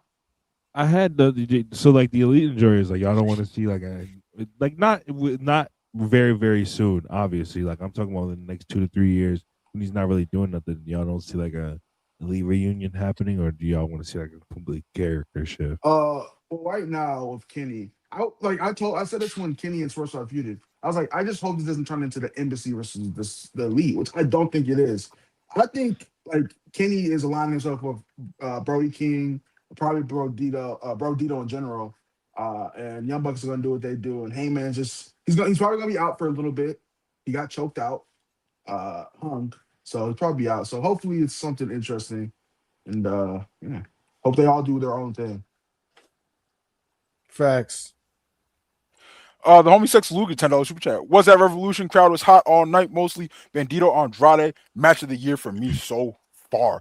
Yo, I definitely feel like if I was in the building, that would be my match of the night. Probably. What do you think? Do you think that would have probably came off better in person than the tag? Nah. The opener. You think the tag still would have been your match of the night? The opener is like a 4.5 to me, and this match is like a 4.25. I think I'm gonna say both. I think my love for the Young Bucks is definitely gonna, and their ability to just carry like absolute bums is just gonna like make me a little bit biased. But the fact that Bandito and Andrade, like, they knew how much like hype and expectation was going into that match, and they delivered in every way. That's very, very, very commendable, bro. I think both of them are ready to like rocket up the card. Shit like that. Agree. Yeah, I agree. Yeah. The Chaos card. Oh, go ahead, Rob. The Chaos card, $5. I looked at cage match. This is the first time Jet Speed won a match on the main card of a pay-per-view. That's nuts. Nah, I don't think it's that nuts. They're kind of like, they were in that state where losing didn't actually, it did hurt them losing the FTR. Yeah, losing the FTR. They lost FTR too much. But it didn't really affect them, thankfully. And they both have gotten so much more over since then, especially Kevin Knight. Like, Kevin Knight was fucking so over last night. And I think the story around him and him going through his little struggles and all that shit was pretty good. And then he got the pin last night. So yeah, but that is crazy that they've been in the company for about a year. But hey, man, I did not see them winning those titles coming at all. I didn't see that coming at all. It's very cool that they did. I thought I think it's pretty obvious that Kevin Knight's going to be joining Swerve in the Mogul Embassy when it comes back. But like, is that a report, Ayo? Yo, why did you just blow out my fucking eardrums? That's it. Was that live? I have headphones on, gang. Fuck. Anyway, yo, like I said, I brought it up before. I told niggas, I was like, bro, like, just because they're planting the seeds for this, don't expect it to happen next week or 2 weeks from now or whatever. Right? Like, obviously, they're going to tell a little bit of the story here and shit. And no, it's not a report. I don't have sources. I'm just an ignorant black guy. If you aggravate me, you're a fucking idiot. Yeah. So, yeah. I'll tell you what. Knight's doing so well. They have the opportunity to do something really heartbreaking with him if and when he turns. You know, because he comes off as such a likable guy right now. Mm-hmm. Yeah, I agree. Thank you, ADL. ADL. Oh, never mind. No, we didn't read this one yet. ADL $5. Worst time to be a babyface in AEW. Either you're a fodder for a heel champ or an ineffectual champion waiting to get beat. # suffering builds character. Yeah, bro. I don't think having a good feud and then losing to MJF makes you fodder necessarily, bro. Like, heels are allowed to be champions, gang. Like, niggas, like, let him have his right. Is MJF supposed to drop to every fucking over babyface that he wrestles and shit? I'm so surprised. I'm so surprised people thought Hangman was winning. Yeah, come on, bro. I get the step helped a lot, but even then, I was like, I mean, that's not a crazy. I don't know. But, and then like, they're like doubling down on letting you know that Hangman didn't sign a contract stating this. Like, he's just saying that it's just a verbal promise. Like, obviously, he's gonna back out on his word. Does that mean it's gonna be next year? No. Does it mean it's gonna be 2 years from now? No. But he's going to. So. I'll tell you what is fodder. It's kind of crazy to me that it seems like within the last couple of years, anytime somebody challenges, anytime John Moxley has a championship, anybody who challenges him seems like fodder. That's true. Couple of years, bro. Who leaves? Niggas are gonna say we're Dick Ride and Mox, bro. Who's leaving these feuds better off? Yeah, I don't know. AO, I was be saying the opposite if Takeshita won. By the way, but AO, I apologize to interrupt. I've been prompted to say this on air. I can't get into it on air why, but I do have to tell everybody on air that the Young Bucks are in fact the greatest tag team of all time. They are the greatest tag team of all time. So I wanted to make that clear live on Self-Made Sessions. I'm glad you know. Thank you. You're a bitch. What the fuck? Leaves $3 Canadian. They can keep Rowdy. My belly is # full FC. Let's go. Hey man, shout out to Full FC, man. Me and Chriso started something special, bro. Me and Chriso. Talking to me. Yo, what the fuck? Talk to me. We're not friends anymore, Seth. Wait, what? Last night when we played Arcades, we are co-workers. So stop put your name in there with me. You gotta stop, bro. We're co-workers, my nigga, and not friendly ones at this moment. Since you wanna play with my name and play with Full FC, and when niggas is rubbing their bellies, you fucking sneaking in the kitchen, putting your hand in the fucking Simolo New Japan jar and getting you a fucking cookie. No, nigga, at 8 p.m. hits, we full. You not though. I see what type of man you are. What Bud Crawford say? I see the content of your character. I just feel like this is an overreaction. Someone who you've been friends with for like years and years, like just watching like we were friends. Other wrestling. And what happened in the Burlington territory happened, and we're not friends anymore. You know what you did. What did I do? Yo, Crystal, so how come you were allowed to watch New Japan for as long as you wanted, and then one day you just decided to like, actually, I'm done watching this, and anybody else who watches this is my op? The moment that AEW decided to be the god tier promotion that it is. You know what's crazy? AO, he gave you 0 business days to prepare for this. You know? Yo, bro, listen, you don't get do you think like he just decided I'm just not allowed to like New Japan anymore, bro? You don't know, you can like it, you just can't be part of Full FC. But you're making it seem like I'm like a worse person for not being part of Full FC. No, you are, though. You're like we're a minority of just like generals, gods, lieutenants, people that are important to this industry. And you're just a guy. And that's okay. Not everyone is Moses like myself and like members of Full FC. But, you know, like the Bible says great men come and great men do what they do, I believe. There's a passage. What passage is that from, Chris? Mystico, Danny Quang. Yo. Mystico dropped to his knees like he just fucking working up. Yo, Pedro said, huh? Cable said what? Getting a contract was hilarious and awesome.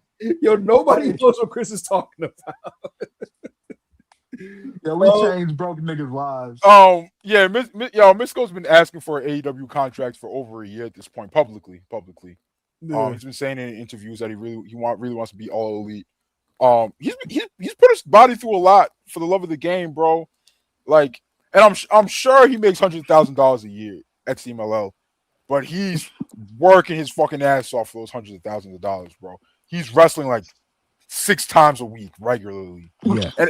And when he does, bro, I'm not saying that he works every single match like it's a Arena Mexico main event, but when you're a star that big, he knows that like whether he's working in front of like 200, 300 people or 16,000 people, they're expecting like the mystical experience. Mm-hmm. And so like you can't just go out there and be like, here's a little one Rana, and then you're gonna hear my music and we go home. Like he's gotta what's it called? He's gotta give him the mystical experience, bro. So now he gets to do that in the greatest promotion in the world. Bro, he is. Yeah, and my favorite part of it was his All Elite graphic coming up on the screens as his music was playing and the crowd was singing. That was hard. That was tough. How many people with All Elite graphics came up on the screen? Willow, Mystico, who else? Kevin, maybe? I don't think so. You don't think so? I think his did. Did it? I think maybe JY was like, yeah, you're All Elite. I'm the Switchblade. Some shit that came up on screen. No, I'm the Switchblade. I saw that as a quick garden. I am the last rock and roller. I am a New Japan Pro Wrestling Grand Slam champion. I am the catalyst of professional wrestling. I am the Switchblade, Jay White. This is very spiteful. That's what he be saying, right? That's what he be saying. I'm a big Jay White fan, and I'm really looking forward to what he comes back. You know, hey man, shout out King Switch, bro. Hey, the Rebel here. Mullet Man, $5 super chat. TKO should sell WWE to Tony Khan. AEW is the best grabs of all time. Wrestling should have a benevolent emperor for once. I don't want to see that. Benevolent. I don't know about that, but yo, could you imagine? AEW is the greatest wrestling of all time. Could you imagine Chris watching Raw and be like, "Oh my God, Tony #bellyful." Yeah. the work TK's doing Maxine Dupree. Oh my God. Quick question. Who's a objectively good WWE wrestler that Chris doesn't acknowledge is good because he's in WWE that he would hype up once Tony takes over? Hey man, we fuck with Chad Gable like that. Yo, Chris is like, oh my God, Jay Gable's a demon. Oh my God, belly. Yo, I'm pretty. Hey man, he's good. I mean, well, listen, like I say, LLA's good here, but what I say, if he was in AEW, I'd say he was fantastic. Yeah, man. Go Ace. Yeah, become a member. We appreciate you. Go Ace. We appreciate you. See you Wednesday for Backup Hangman Radio. Facts. I'll see you on Wednesday, brother. Pariah. I hope I pronounced your name correctly. £5 super chat. At Sir Pepper Grant. Oh no. Just wanted to let you know in the UK we call lies quote unquote porkies. Hashtag belly full of pepperoni. Much love. Rob, do you have a rebuttal to this? This is dick eating. This is the first to Rob Dickey and Super Chat of the night. Well, it seems more like it's pepperoni eating. No, that's not. You eat salami, Rob? No. Oh my God. I am Johnny Burney. What is the him about? No. What the fuck? What do you see the direction for MJF at Dynasty? What is the date of Dynasty? Okay, I got an answer for you. I would expect in the coming weeks a television match between Swerve Strickland and Kenny Omega. And I expect that match to be a number one contender match for the AEW World Championship. And the winner gets a title shot at Dynasty. So AEW Dynasty is April 12th. That means we are less than a month away from Dynasty. So I think the challenger has to be someone who's already been in MJF's orbit, right? So that leaves Andrade, Kenny, Swerve, Joe is out of the picture right now unless he comes back on Wednesday. Hangman just lost and he can't challenge anymore. And it was really only those 5, right? It was only those 5. Brody, but he already lost. Oh yeah, and then Brody came, but he already lost to MJF, right? So yeah. So yeah, and I think I'm pretty set on my prediction of MJF Andrade being the main event of AEW Grand Slam Mexico 2. So yeah, Swerve Kenny, number 1 contenders match. And I think Kenny gets his win back there. And then we move. Vancouver, is that even close to Winnipeg? I don't know. I don't think so. Oh well, Canada's Canada, right? We national heroes. We worldwide heroes. We worldwide heroes. Lobby Warsaw, $10 super chat. Report drops. WWE sources say it's false. IWC dogpiles the reporter. Months later, the report is confirmed. How are people still falling for this? It happened when Ibu reported the Mania 41 matches too. Yeah. Wrestling fans aren't very smart. I just my favorite will always be AO when Penta tagged me and said, "Mike pressed out with the lies. My president is AEW." Yeah. And niggas said, "Yeah, Penta. Yeah, Penta, get that black, disgusting tar baby lying jigga scoopster." And now those same people hate Penta. Yeah, it just my favorite. Also, I was like, Wyatt 6 versus Judgment Day was the Mania match. People were like, "You're lying," and then like on Unreal is the picture of the whiteboard for Mania, and it had that match. What they doing this year? Listen, but maybe surely it couldn't be that WWE changes the Mania card every week, right? Surely it just couldn't be that. What do we know? You're a mark. Right. Yo, when Unreal drops and it's just a fat ass, LA Brock says he won't job until retirement on the whiteboard, question mark. Niggas are gonna be like, "Shut up, Evil, you're black." I'm like, yeah, so here, as proven by Unreal, this was said. They're just like, "Have you considered your lips are big?" It's like, wait, what? Johnny X Big Man, $5. Hey Chris, hey AO, hey Ibu, quote unquote Pepper Robbie. What a night. Cool, I'm so full. After getting sick last week and yakking 8 times. God damn. The big man is set for Double or Nothing. Hey, we'll see you there, Johnny. Yeah, we'll see you there. Well, I don't think we've announced it yet, but there will 100% be a community event, self-made community event, Double or Nothing weekend. Not sure what we're doing yet. We're trying to find a venue. We're trying to find a time that fits everyone. Yeah, bro, but we're definitely trying to do something. I'm excited. Pepper Robbie, any chance you change your Twitter @ to this? Fuck no. Okay. Oh, we gotta start doing some bets, bro, because there needs to be a Twitter @ I was just asking. Yo, if Adam Vaught, I hope I pronounced your name correctly. $5 super chat. Shout out to you, long-time supporter. What do y'all think about AEW trademark marketing the quote-unquote Continental Cup? I really hope this means that TK realizes this should not be a title, and it should be more like the G1, and you should win a trophy and get a title shot for the AEW World title. Yeah, at this point, I think there's really no purpose for a Continental Championship. I don't really think it's needed, to be honest. It was just a prop for Okada, and now it's just a way for Moxley to just like pretend he's the world champion on a different part of the show. It's just like, it was first off a prop for Eddie. Well, it wasn't a prop. Like Eddie defended it regularly. Mm-hmm. Yeah, but he had to make his fucking. Yo, his first defense was fucking Jay Lethal game. Yo, genuinely. And I was like, yo, when I saw that graphic drop, I said, oh, okay, so this is what this belt is about to be. Come on, man. Come on. Yeah, it just doesn't really need to exist. So hopefully, this shit. Like we said earlier, they might as well make it the important title on Collision. But, so for the C2, we all think it should just be you win the cup, and then you get to pick which title you want to wrestle for whenever, right? Yeah. Okay, that sounds good to me. It's way better than the fucking P1. All right, man. Thank you, Adam. Like, piss. Masculinity Housing. AEW presents you with a 15-course meal and you ask for fast food, slop and junk food like New Japan, Wendy's, and CMLL Lays. It's not masculine. It's not Leo approved. You sound like you're in pain. See, I agree with that. This is a smart chatter. It's a smart guy. It's a good gimmick.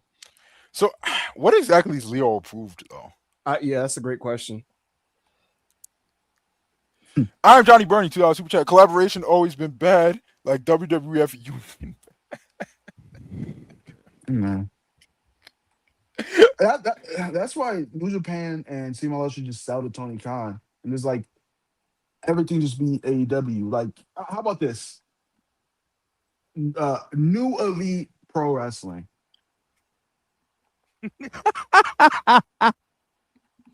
All right, man. Danny Kwong, $5 how much security is Kevin Knight gonna need when he turns on Speedball Mexico at Grand Slam Mexico? I don't think it's gonna take that long. That's what it's March 15th. Grand Slam Mexico is like June. Yeah, I don't think it's gonna take that long. I think if they are still the trio champs by Grand Slam, but not by Double or Nothing, I would be very surprised. I think Tony Khan, at least for now, has it in his head. It's just like, yo, bro, like, let these trios titles be the party belts that any match that can switch hands, right? And I think that's what they always should have been.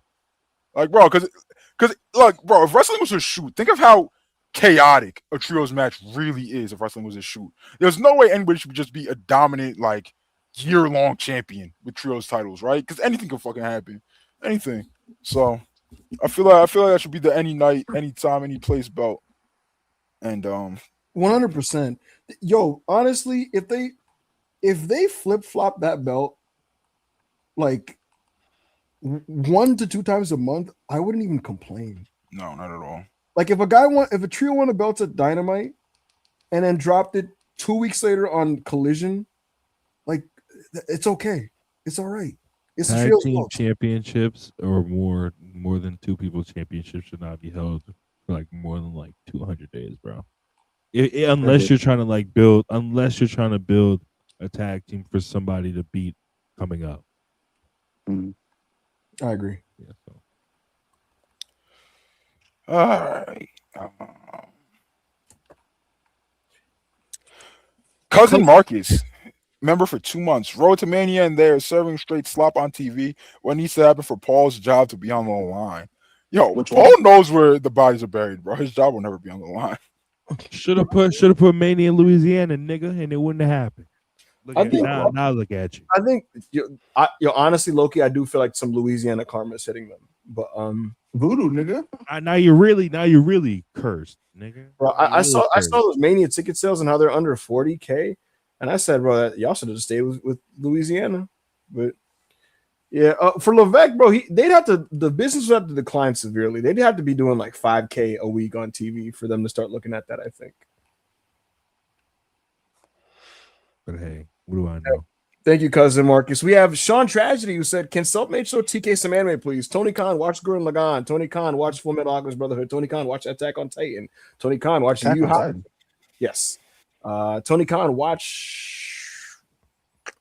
You can watch JJK. Watch the Kame got killed. Don't get attached to nobody though. Don't watch the Kame got killed. Yo, did y'all see how TK pronounced anime? No. Anime? He said anime. Right, it was somehow even worse than that, bro. It was. I was gonna clip and post, bro. It was so funny. I don't even remember, gang. It was insane. It was insane. Anime or something like that. Onimai? Some shit like that. Yeah. Some shit. It was wild. Onimai. Justice became a member. We appreciate you, gang. And Jan, $2 super chat. Being a babyface equals career suicide in AEW right now. How? I don't understand what's going on, bro. I don't understand what's going on. What are niggas talking about? Did everybody really think like Stat and Hanger were gonna win last night or something?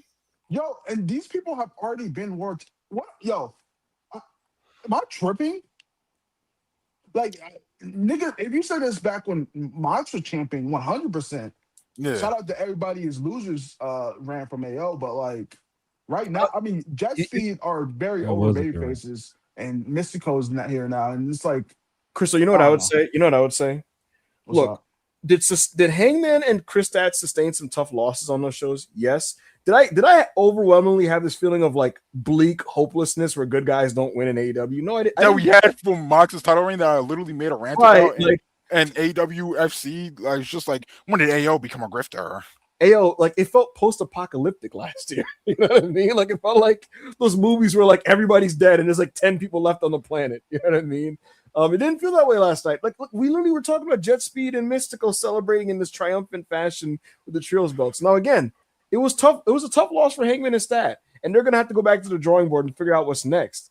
But I didn't feel the way that Anjan feels personally. Yeah, and it's not just Anjan, bro. It's a lot of people. Right. That I feel. I don't understand why. Like, I thought it was pretty obvious Hangman was losing. I thought it was obvious.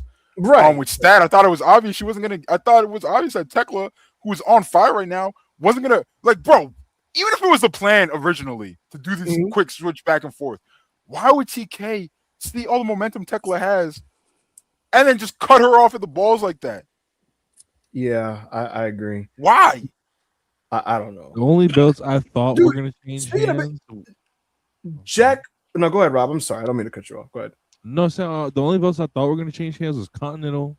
And I had maybe like 25% the tag, the trios, and then the national. Yeah, I knew the national was going to change hands the second that Jack Perry announced himself for the Battle Royale, right? So I had that as a lock, right? With the tag, if I didn't know better and I thought like FTR was like normal and weren't like politicking freaks that like were trying to force putting the belts on Cope and Christian, I would have assumed that the tags was going on the Bucks, but I knew better, so I knew I gave that like a 25% chance. World title, both world titles, I knew they were staying put. TBS. Once they announced that it was Lena Cross and not Megan Bain, I knew that was staying put. Tag title, women's tag, I knew those were switching hands. Right? So I don't think yeah. I want to also point this out since I'm looking at it on this graphic on the screen. Bro, Jack Perry won a belt on that show as a babyface. Like babyface. Yeah. Well, and I don't even love that decision, not on some anti-Jack Perry shit, but because I really like Ricochet. Here's the thing: if Ricochet's losing up, then it's okay. But like, I hope it doesn't derail what he has going on, because I didn't think anything that he was doing needed to stop anytime soon. So I'm curious what's next for him. Same. Yeah. I'm curious what's next for him. Thank you, Anjan, for the super chat. I appreciate you, like always, Anjan. Billy Fubel, $2 super chat. What is the Sammy stuff leading to for him? I was told that Sami Zayn is going to probably turn heel. That wasn't initially the plan. Like, obviously, he's heading towards a match with Trick Williams. Initially, when they were going to do that, it was simply just young, cocky heel upstart versus babyface Sami Zayn. And it got reported. I forgot. I apologize for not crediting the outlet. I don't remember, but it got reported that it was going to be that it was considered to do a double turn. And then when I asked, I got told that, like, yeah, that's probably happening. And then when I last talked to Creative about some other stuff, I did get told that Sami Zayn is going to go heel in the spring. So there you go. Sounds pretty bad.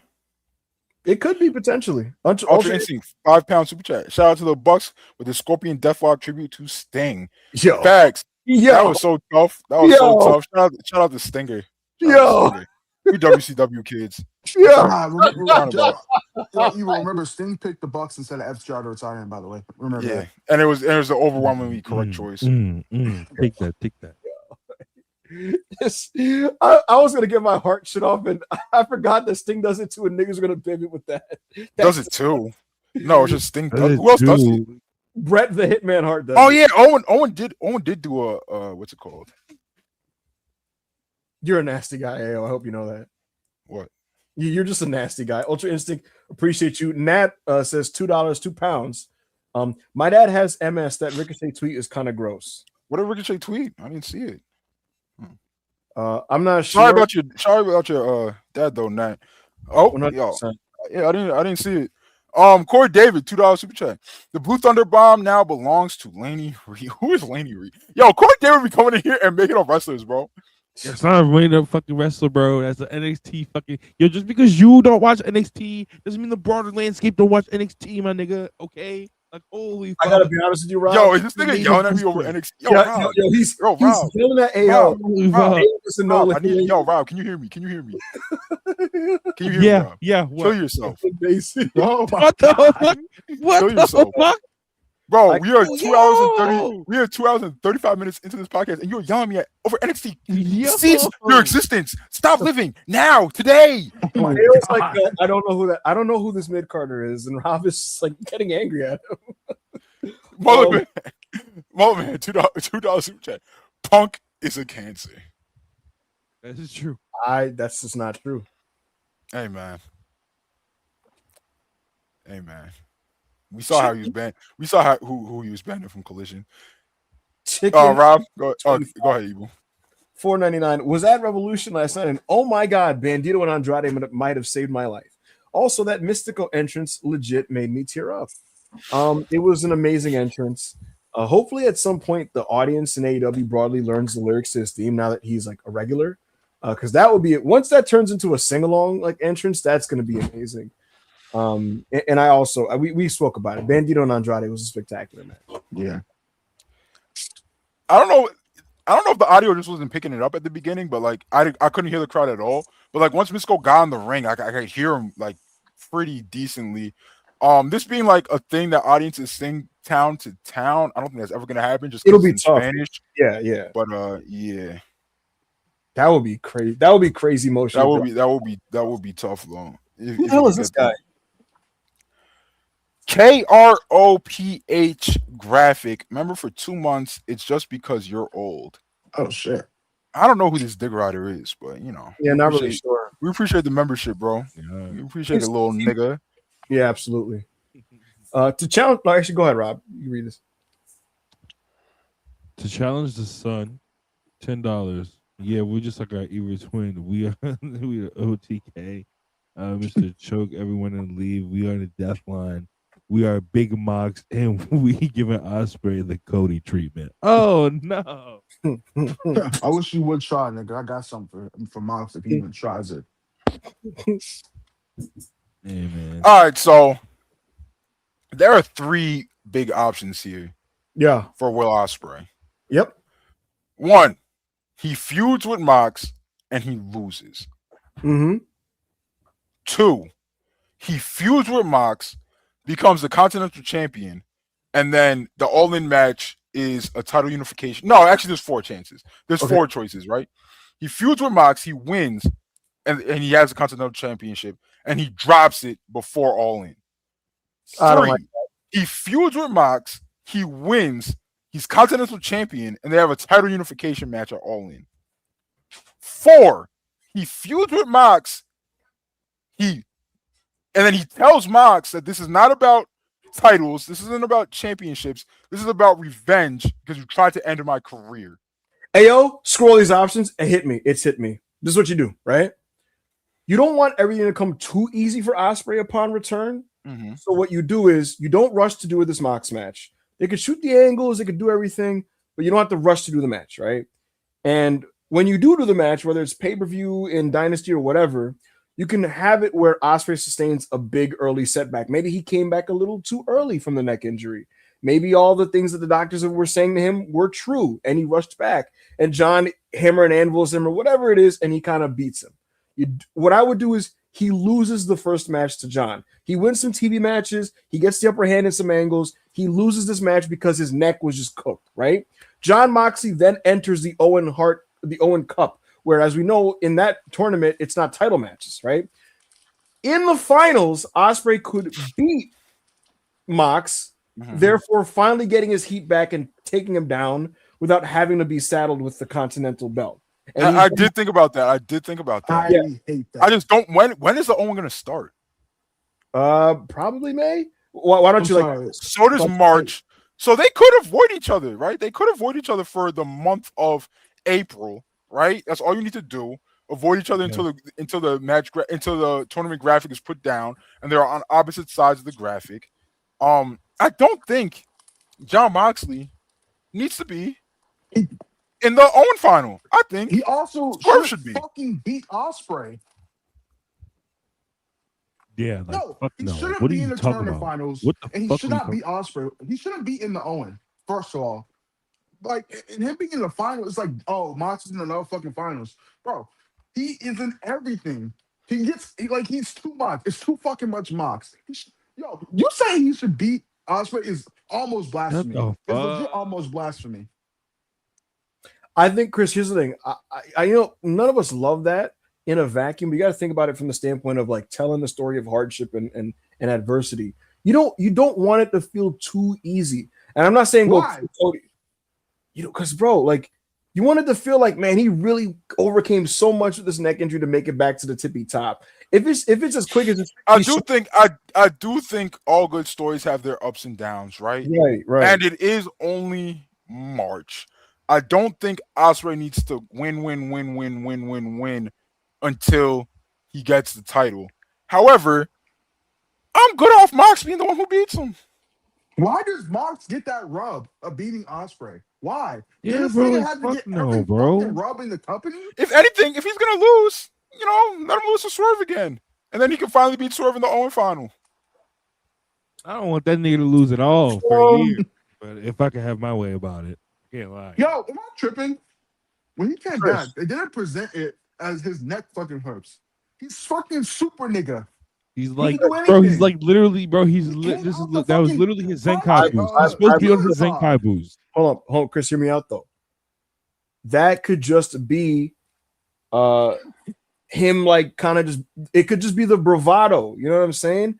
If anything, it's a chink in his armor. If after all this and him like being like, I'm super nigga, I'm Goku, I'm this and I'm that, I beat the timeline, I beat what the doctor said was my time frame, I'm back, I'm good, my neck is fine. Whoa, and then boom, Mac truck.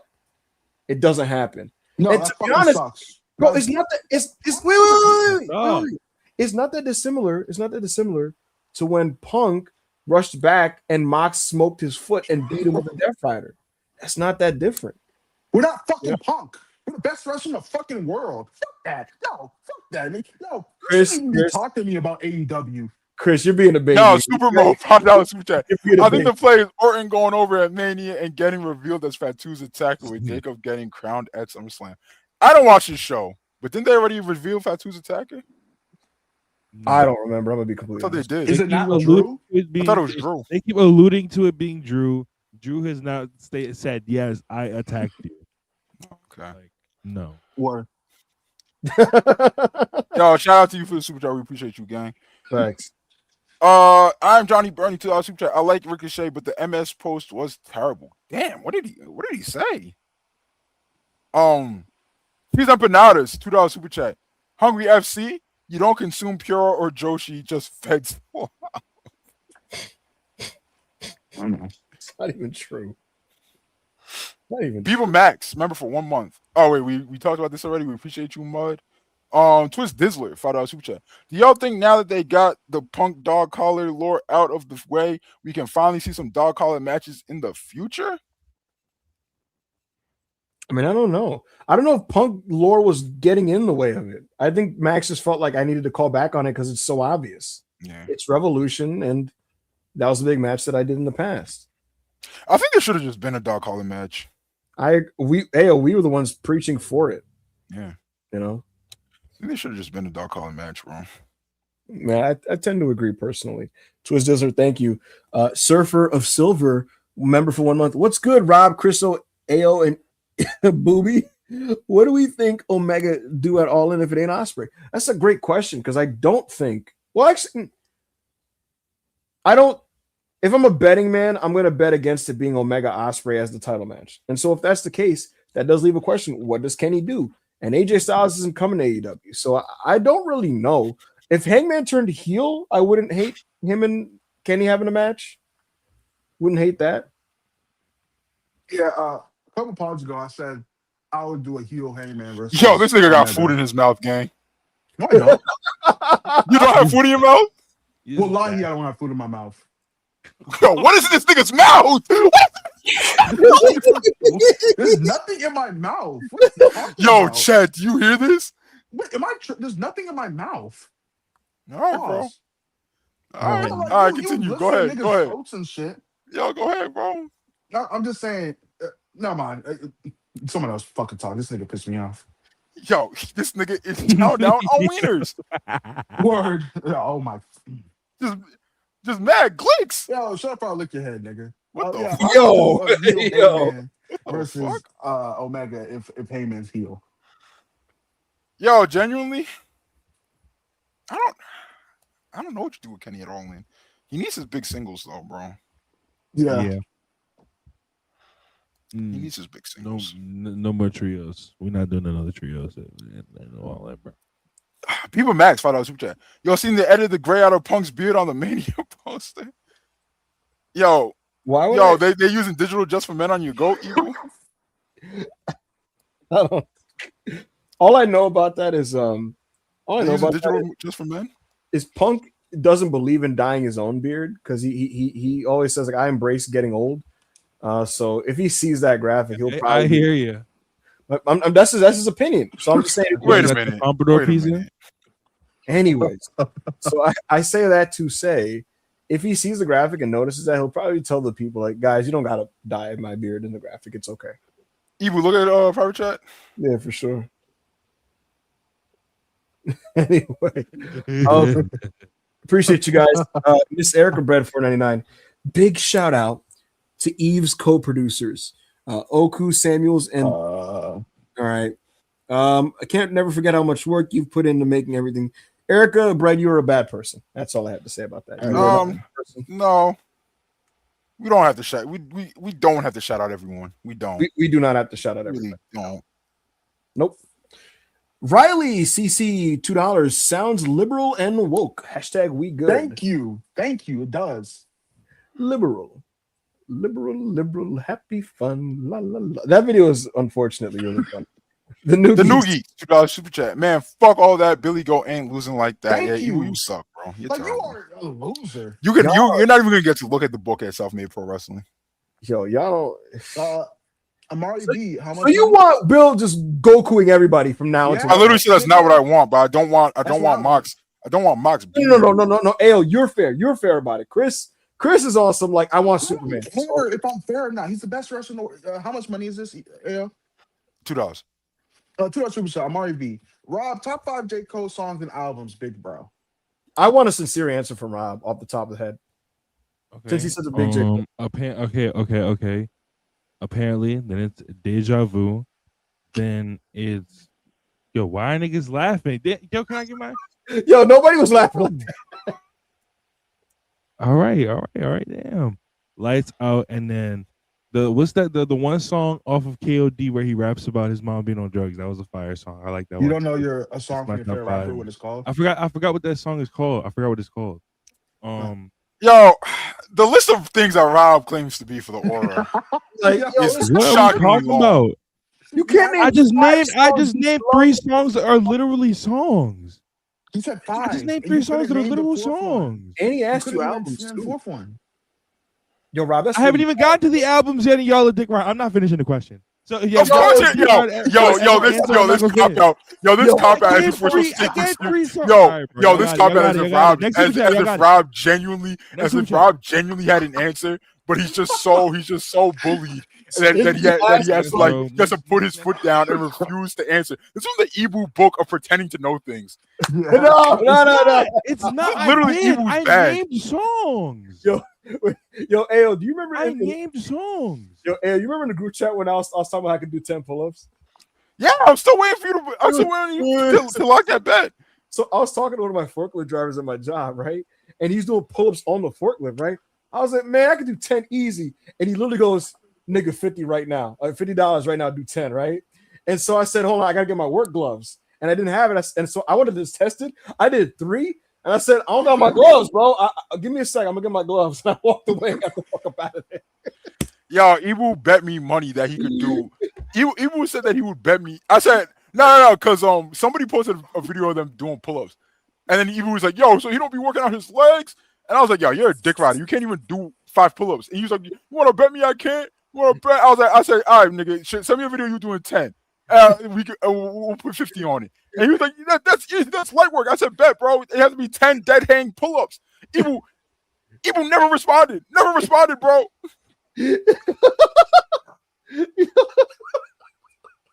Hey, he's a bro. nasty nigga. Even, do you know what a dead hang pull-up is? You're all the way down. Yeah.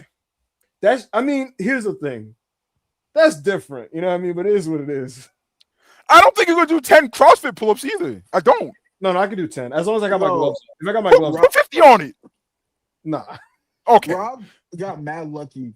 AO switched the shit to Ibu slander. Because he still don't know his top 5 J. Cole albums. Don't worry. Name you my top 5 albums. Bro, you've been opened up. You don't believe my. You've been opened up songs list. You've been opened up Google. You've been opened up Google. We're moving on.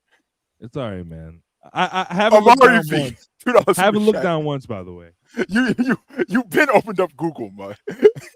Also, today's my birthday, by the way. Shout out to Self-Made. Hey, happy birthday. Happy birthday. Thank you for joining us. Hey to you. Happy birthday to you. Happy birthday. Happy birthday to you. The New Geeks, $2 super chat. If it's not Kenny versus Billy at All In, what's the point? Hey man, I would love to see Kenny versus Billy at All In. I would. I don't think it has to be the match though. Max has earned the right to main event to me. At this point of the year, correct. Yeah. If he suddenly starts attacking us with terrorism, which I don't think he will, then it's just like, hey man, what's big old Mita got going on, man? Maybe we should take that belt. But yeah. Bro, we can't just come on, bro. We just sold out Staples, gang. Like, you can't just we sold out Staples. He's doing good work. He's getting new acts over. Andrade is as over as he is. I'm part of not just because of what Swerve and Kenny are doing, but because of what Max is doing as well. Like Brody King rocketed up the card. Bandito. I don't love his post MJF feud usage. He did suffer a wrist injury, but now that he's had that match with Andrade, hopefully he's back on track. Yeah. Yo, actually, no, I won't say it because Papa Bozo. How much money? Go ahead. $2. $199. Kenny Andrade at All In, and we'll be so full. Hey, that would be gas. Do we need gold on the line for that?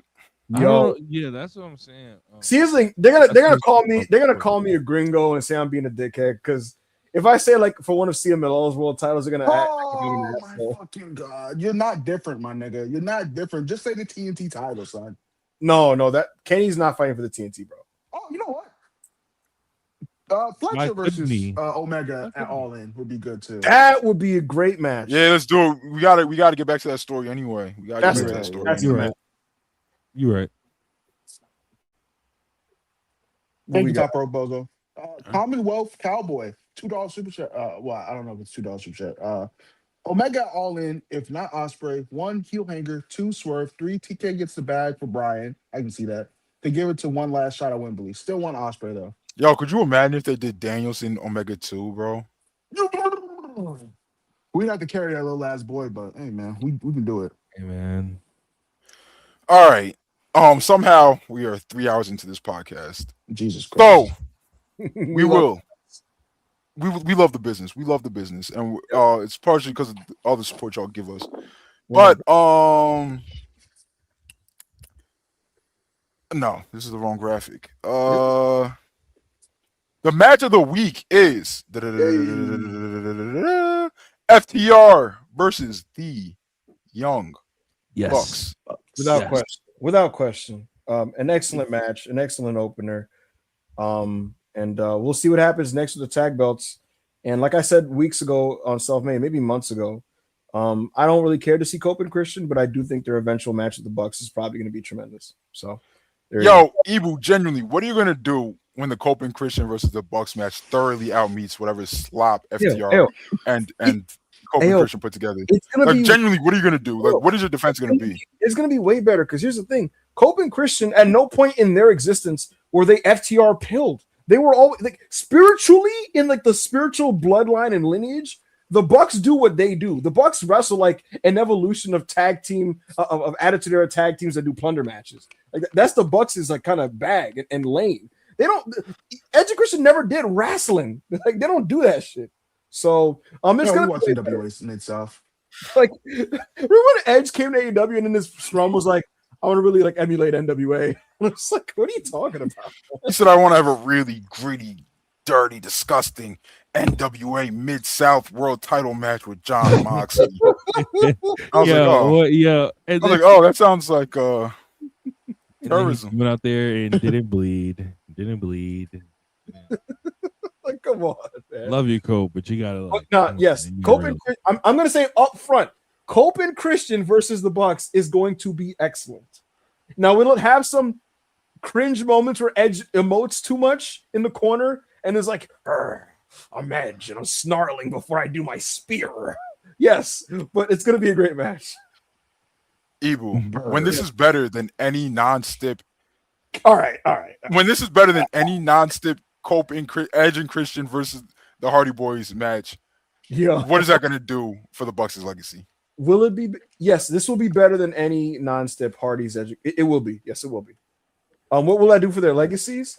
They'll be stand, bro. They'll be stand. They're already the greatest of all time. Wrong answer, Dick Eater. I do have to concede that they are the best tag team of all time. So, off. No, what is this gimmick that he's got going on, bro? We did that. Do we not have a Cody decocking graphic? I guess not. Ayo, we'll just use this. And obviously, you're not like the WWF man of the panel. However, you have seen the reactions. You have heard the crowd. You saw how it played out. Randy Orton, who WWE fans specifically love the most in this evil Viper form, has now finally turned heel. And he bloodied Cody Rhodes and punched his face in and put his head on the steps, took a chair and went brakata and just hit him in the face with it. And the crowd is chanting "Holy shit" and cheering and RKO. I want your personal reaction when you heard about this happening. What did you make of Randy turning heel and turning heel to cheers? Ladies and gentlemen, Cody Rhodes is cooked. Let's go. He lost to online fans. He was getting very weird reactions from week to week from in arena fans, right? Sometimes they would love him, sometimes they would hate him. Sometimes they would sing his song and then boo his promos. Sometimes the woes wasn't woeing like they used to. It's over. It's over now. He's going to get booed this entire Mania build. When is WrestleMania, Ibu? April 19th, I believe. So he's going to get booed for this entire next month. And then guess what? Ibu, this is not a report. I'm asking you as a fan of professional wrestling. Who do you think is going over? Well, that's an amazing question. I have no clue. My gut feeling is Cody. Do you understand what Cody going over the Viper, Randy Orton, will do to his career? But do you realize how fans will announce that they are officially done with this guy? Bro, it will be LOL Cody wins. Bro, you know what's so nasty about this though? Like Randy's bloodying this guy. He's gonna probably punt him at some point, and they're gonna cheer. And it's like they're gonna cheer one more time to those punts. It's so backwards, bro. They're gonna cheer one more time. All right, Ayo, a devil's advocate. Wouldn't Randy get cheered over anybody in this version? Because WWE fans love this version of Randy. No, he wouldn't. That's bullshit. So you're telling me Randy would get? You're telling me that WWE fans would cheer this version of Randy over 2024? We want Cody. They wouldn't. There would be some splits. I think there'd be some splits. But would he get cheered over Cody? It would be dueling crowd. I don't think that's bro. They booed The Rock. True, and Rock was an amazingly charismatic heel. They booed The Rock. I just feel like though this younger WWE audience that grew up on the PG era, it's easier for them to hate Dwayne because Dwayne is just like a Hollywood actor to them. Whereas Randy, bro, they wanted Cody so bad, bro. Mainstream media was like picking that shit up over The Rock. To me, bro, like, and Rob could speak to this because it's his age range, bro. Like they grew up on like Viper Randy, you know what I mean? Like, you know, doing punts and all that type of shit. They love this version of Randy. Rob, you want to know why none of this matters, though, Ibu? Talk to me. None of what you're asking me or telling me matters because Cody was getting weird reactions before Randy even turned heel. He was. Rob, Do you think this is an indictment on Cody Rhodes, or do you think this is just what was going to happen with Randy? Yeah, I think it's an indictment that he kind of stinks. All right, this is not a bit. I'm not joking. I feel like, bro, he's a totally different guy than when, like AO said, you couldn't fucking boo him back in 2024. This is a totally different Cody Rhodes. It feels like they're like, these are two totally different fucking people, right? And when you look at what Cody has done within the past few months, what has Cody done within the past few months that a fan can look at it and say, I genuinely enjoyed that Cody did that? I'm going to defend him by saying his creative sucked. So it is what it is. I'm going to end the segment by bro, you have they keep calling you their guy. Bro, in Unreal, Triple H walks up to Cody and says, you're our guy. This is why we're telling you this is happening. So if he's their guy, why can't he tell him? Why can't he be like, yo, we should do this better, or this should be better? Well, and this is something that's always been true. Cody himself has some questionable instincts at times. So it is what it is. He has questionable instincts. Chris, if Cody remains this version of himself for the rest of his career, is he doomed to a polarizing reaction forever now? Or do you think he can reverse that? Do you think for now on, this is just what he's going to get, which is some cheers, some boos, split crowds? First of all, for some reason, the self-made theme has been playing in my ear over and over for 2 minutes. I don't know what's happening with my I don't hear anything. I don't hear that, bro. Is that playing in my ear? Nothing is playing. Yo, check to see if you have a YouTube link open, bro. I don't. Chris, question, Chris. Is it? What about now? Wait. All right, it's done now. I had no idea what the fuck just happened. What about now? In my ear. Yeah, now it is.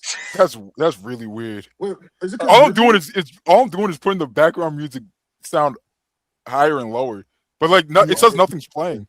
Yeah, I don't hear anything. It's dead at Texas, Louisiana. It's playing for me every time you do that. I was fucking confused.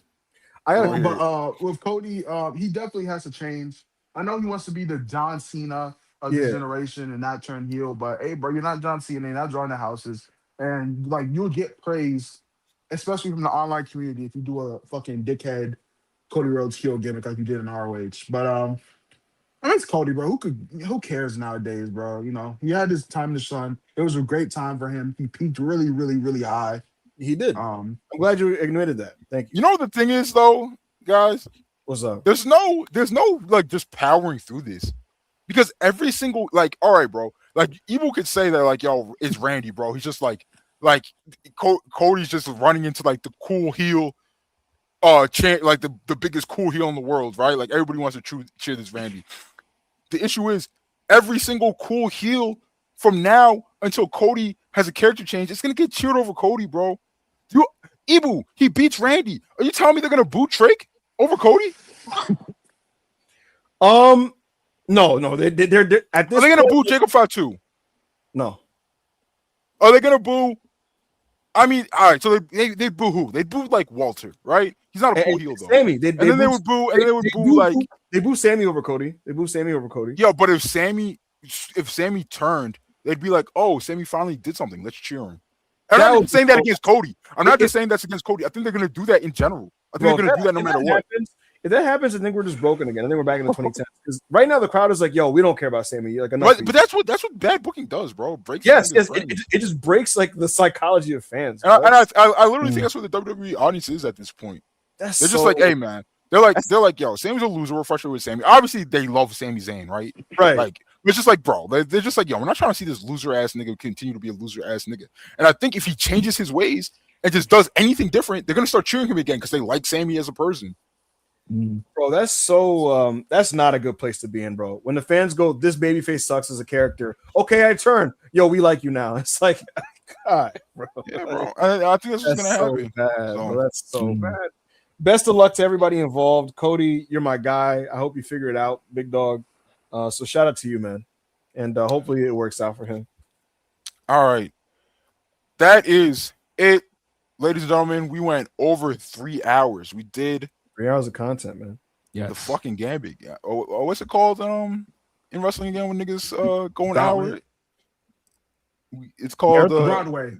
Yeah, we went on fucking Broadway, bro. You know who coined that term? Hangman Adam Page when he wrestled Bryan Danielson for an hour. Don't quote me on that or at me either. And don't bring up Flair or anybody else. Anyway, yeah, that was a lot of fun. I'm tired of this shit. Greatest community in the world.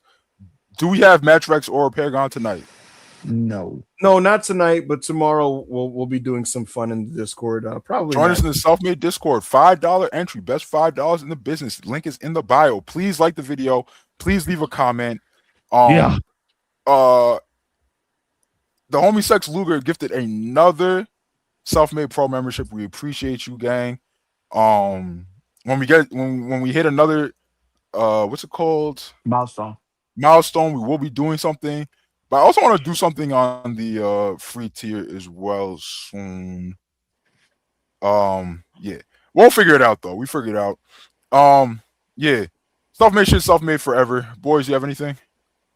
No, just thank you guys for the support, and thank you guys for bearing with me as I've tried to balance this Ramadan. This is the last podcast where I will have to do that. But thank you so much for continuing to support Self-Made and all the guys and what we do.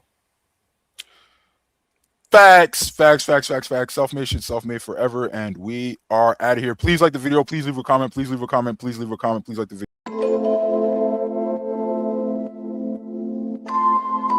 video.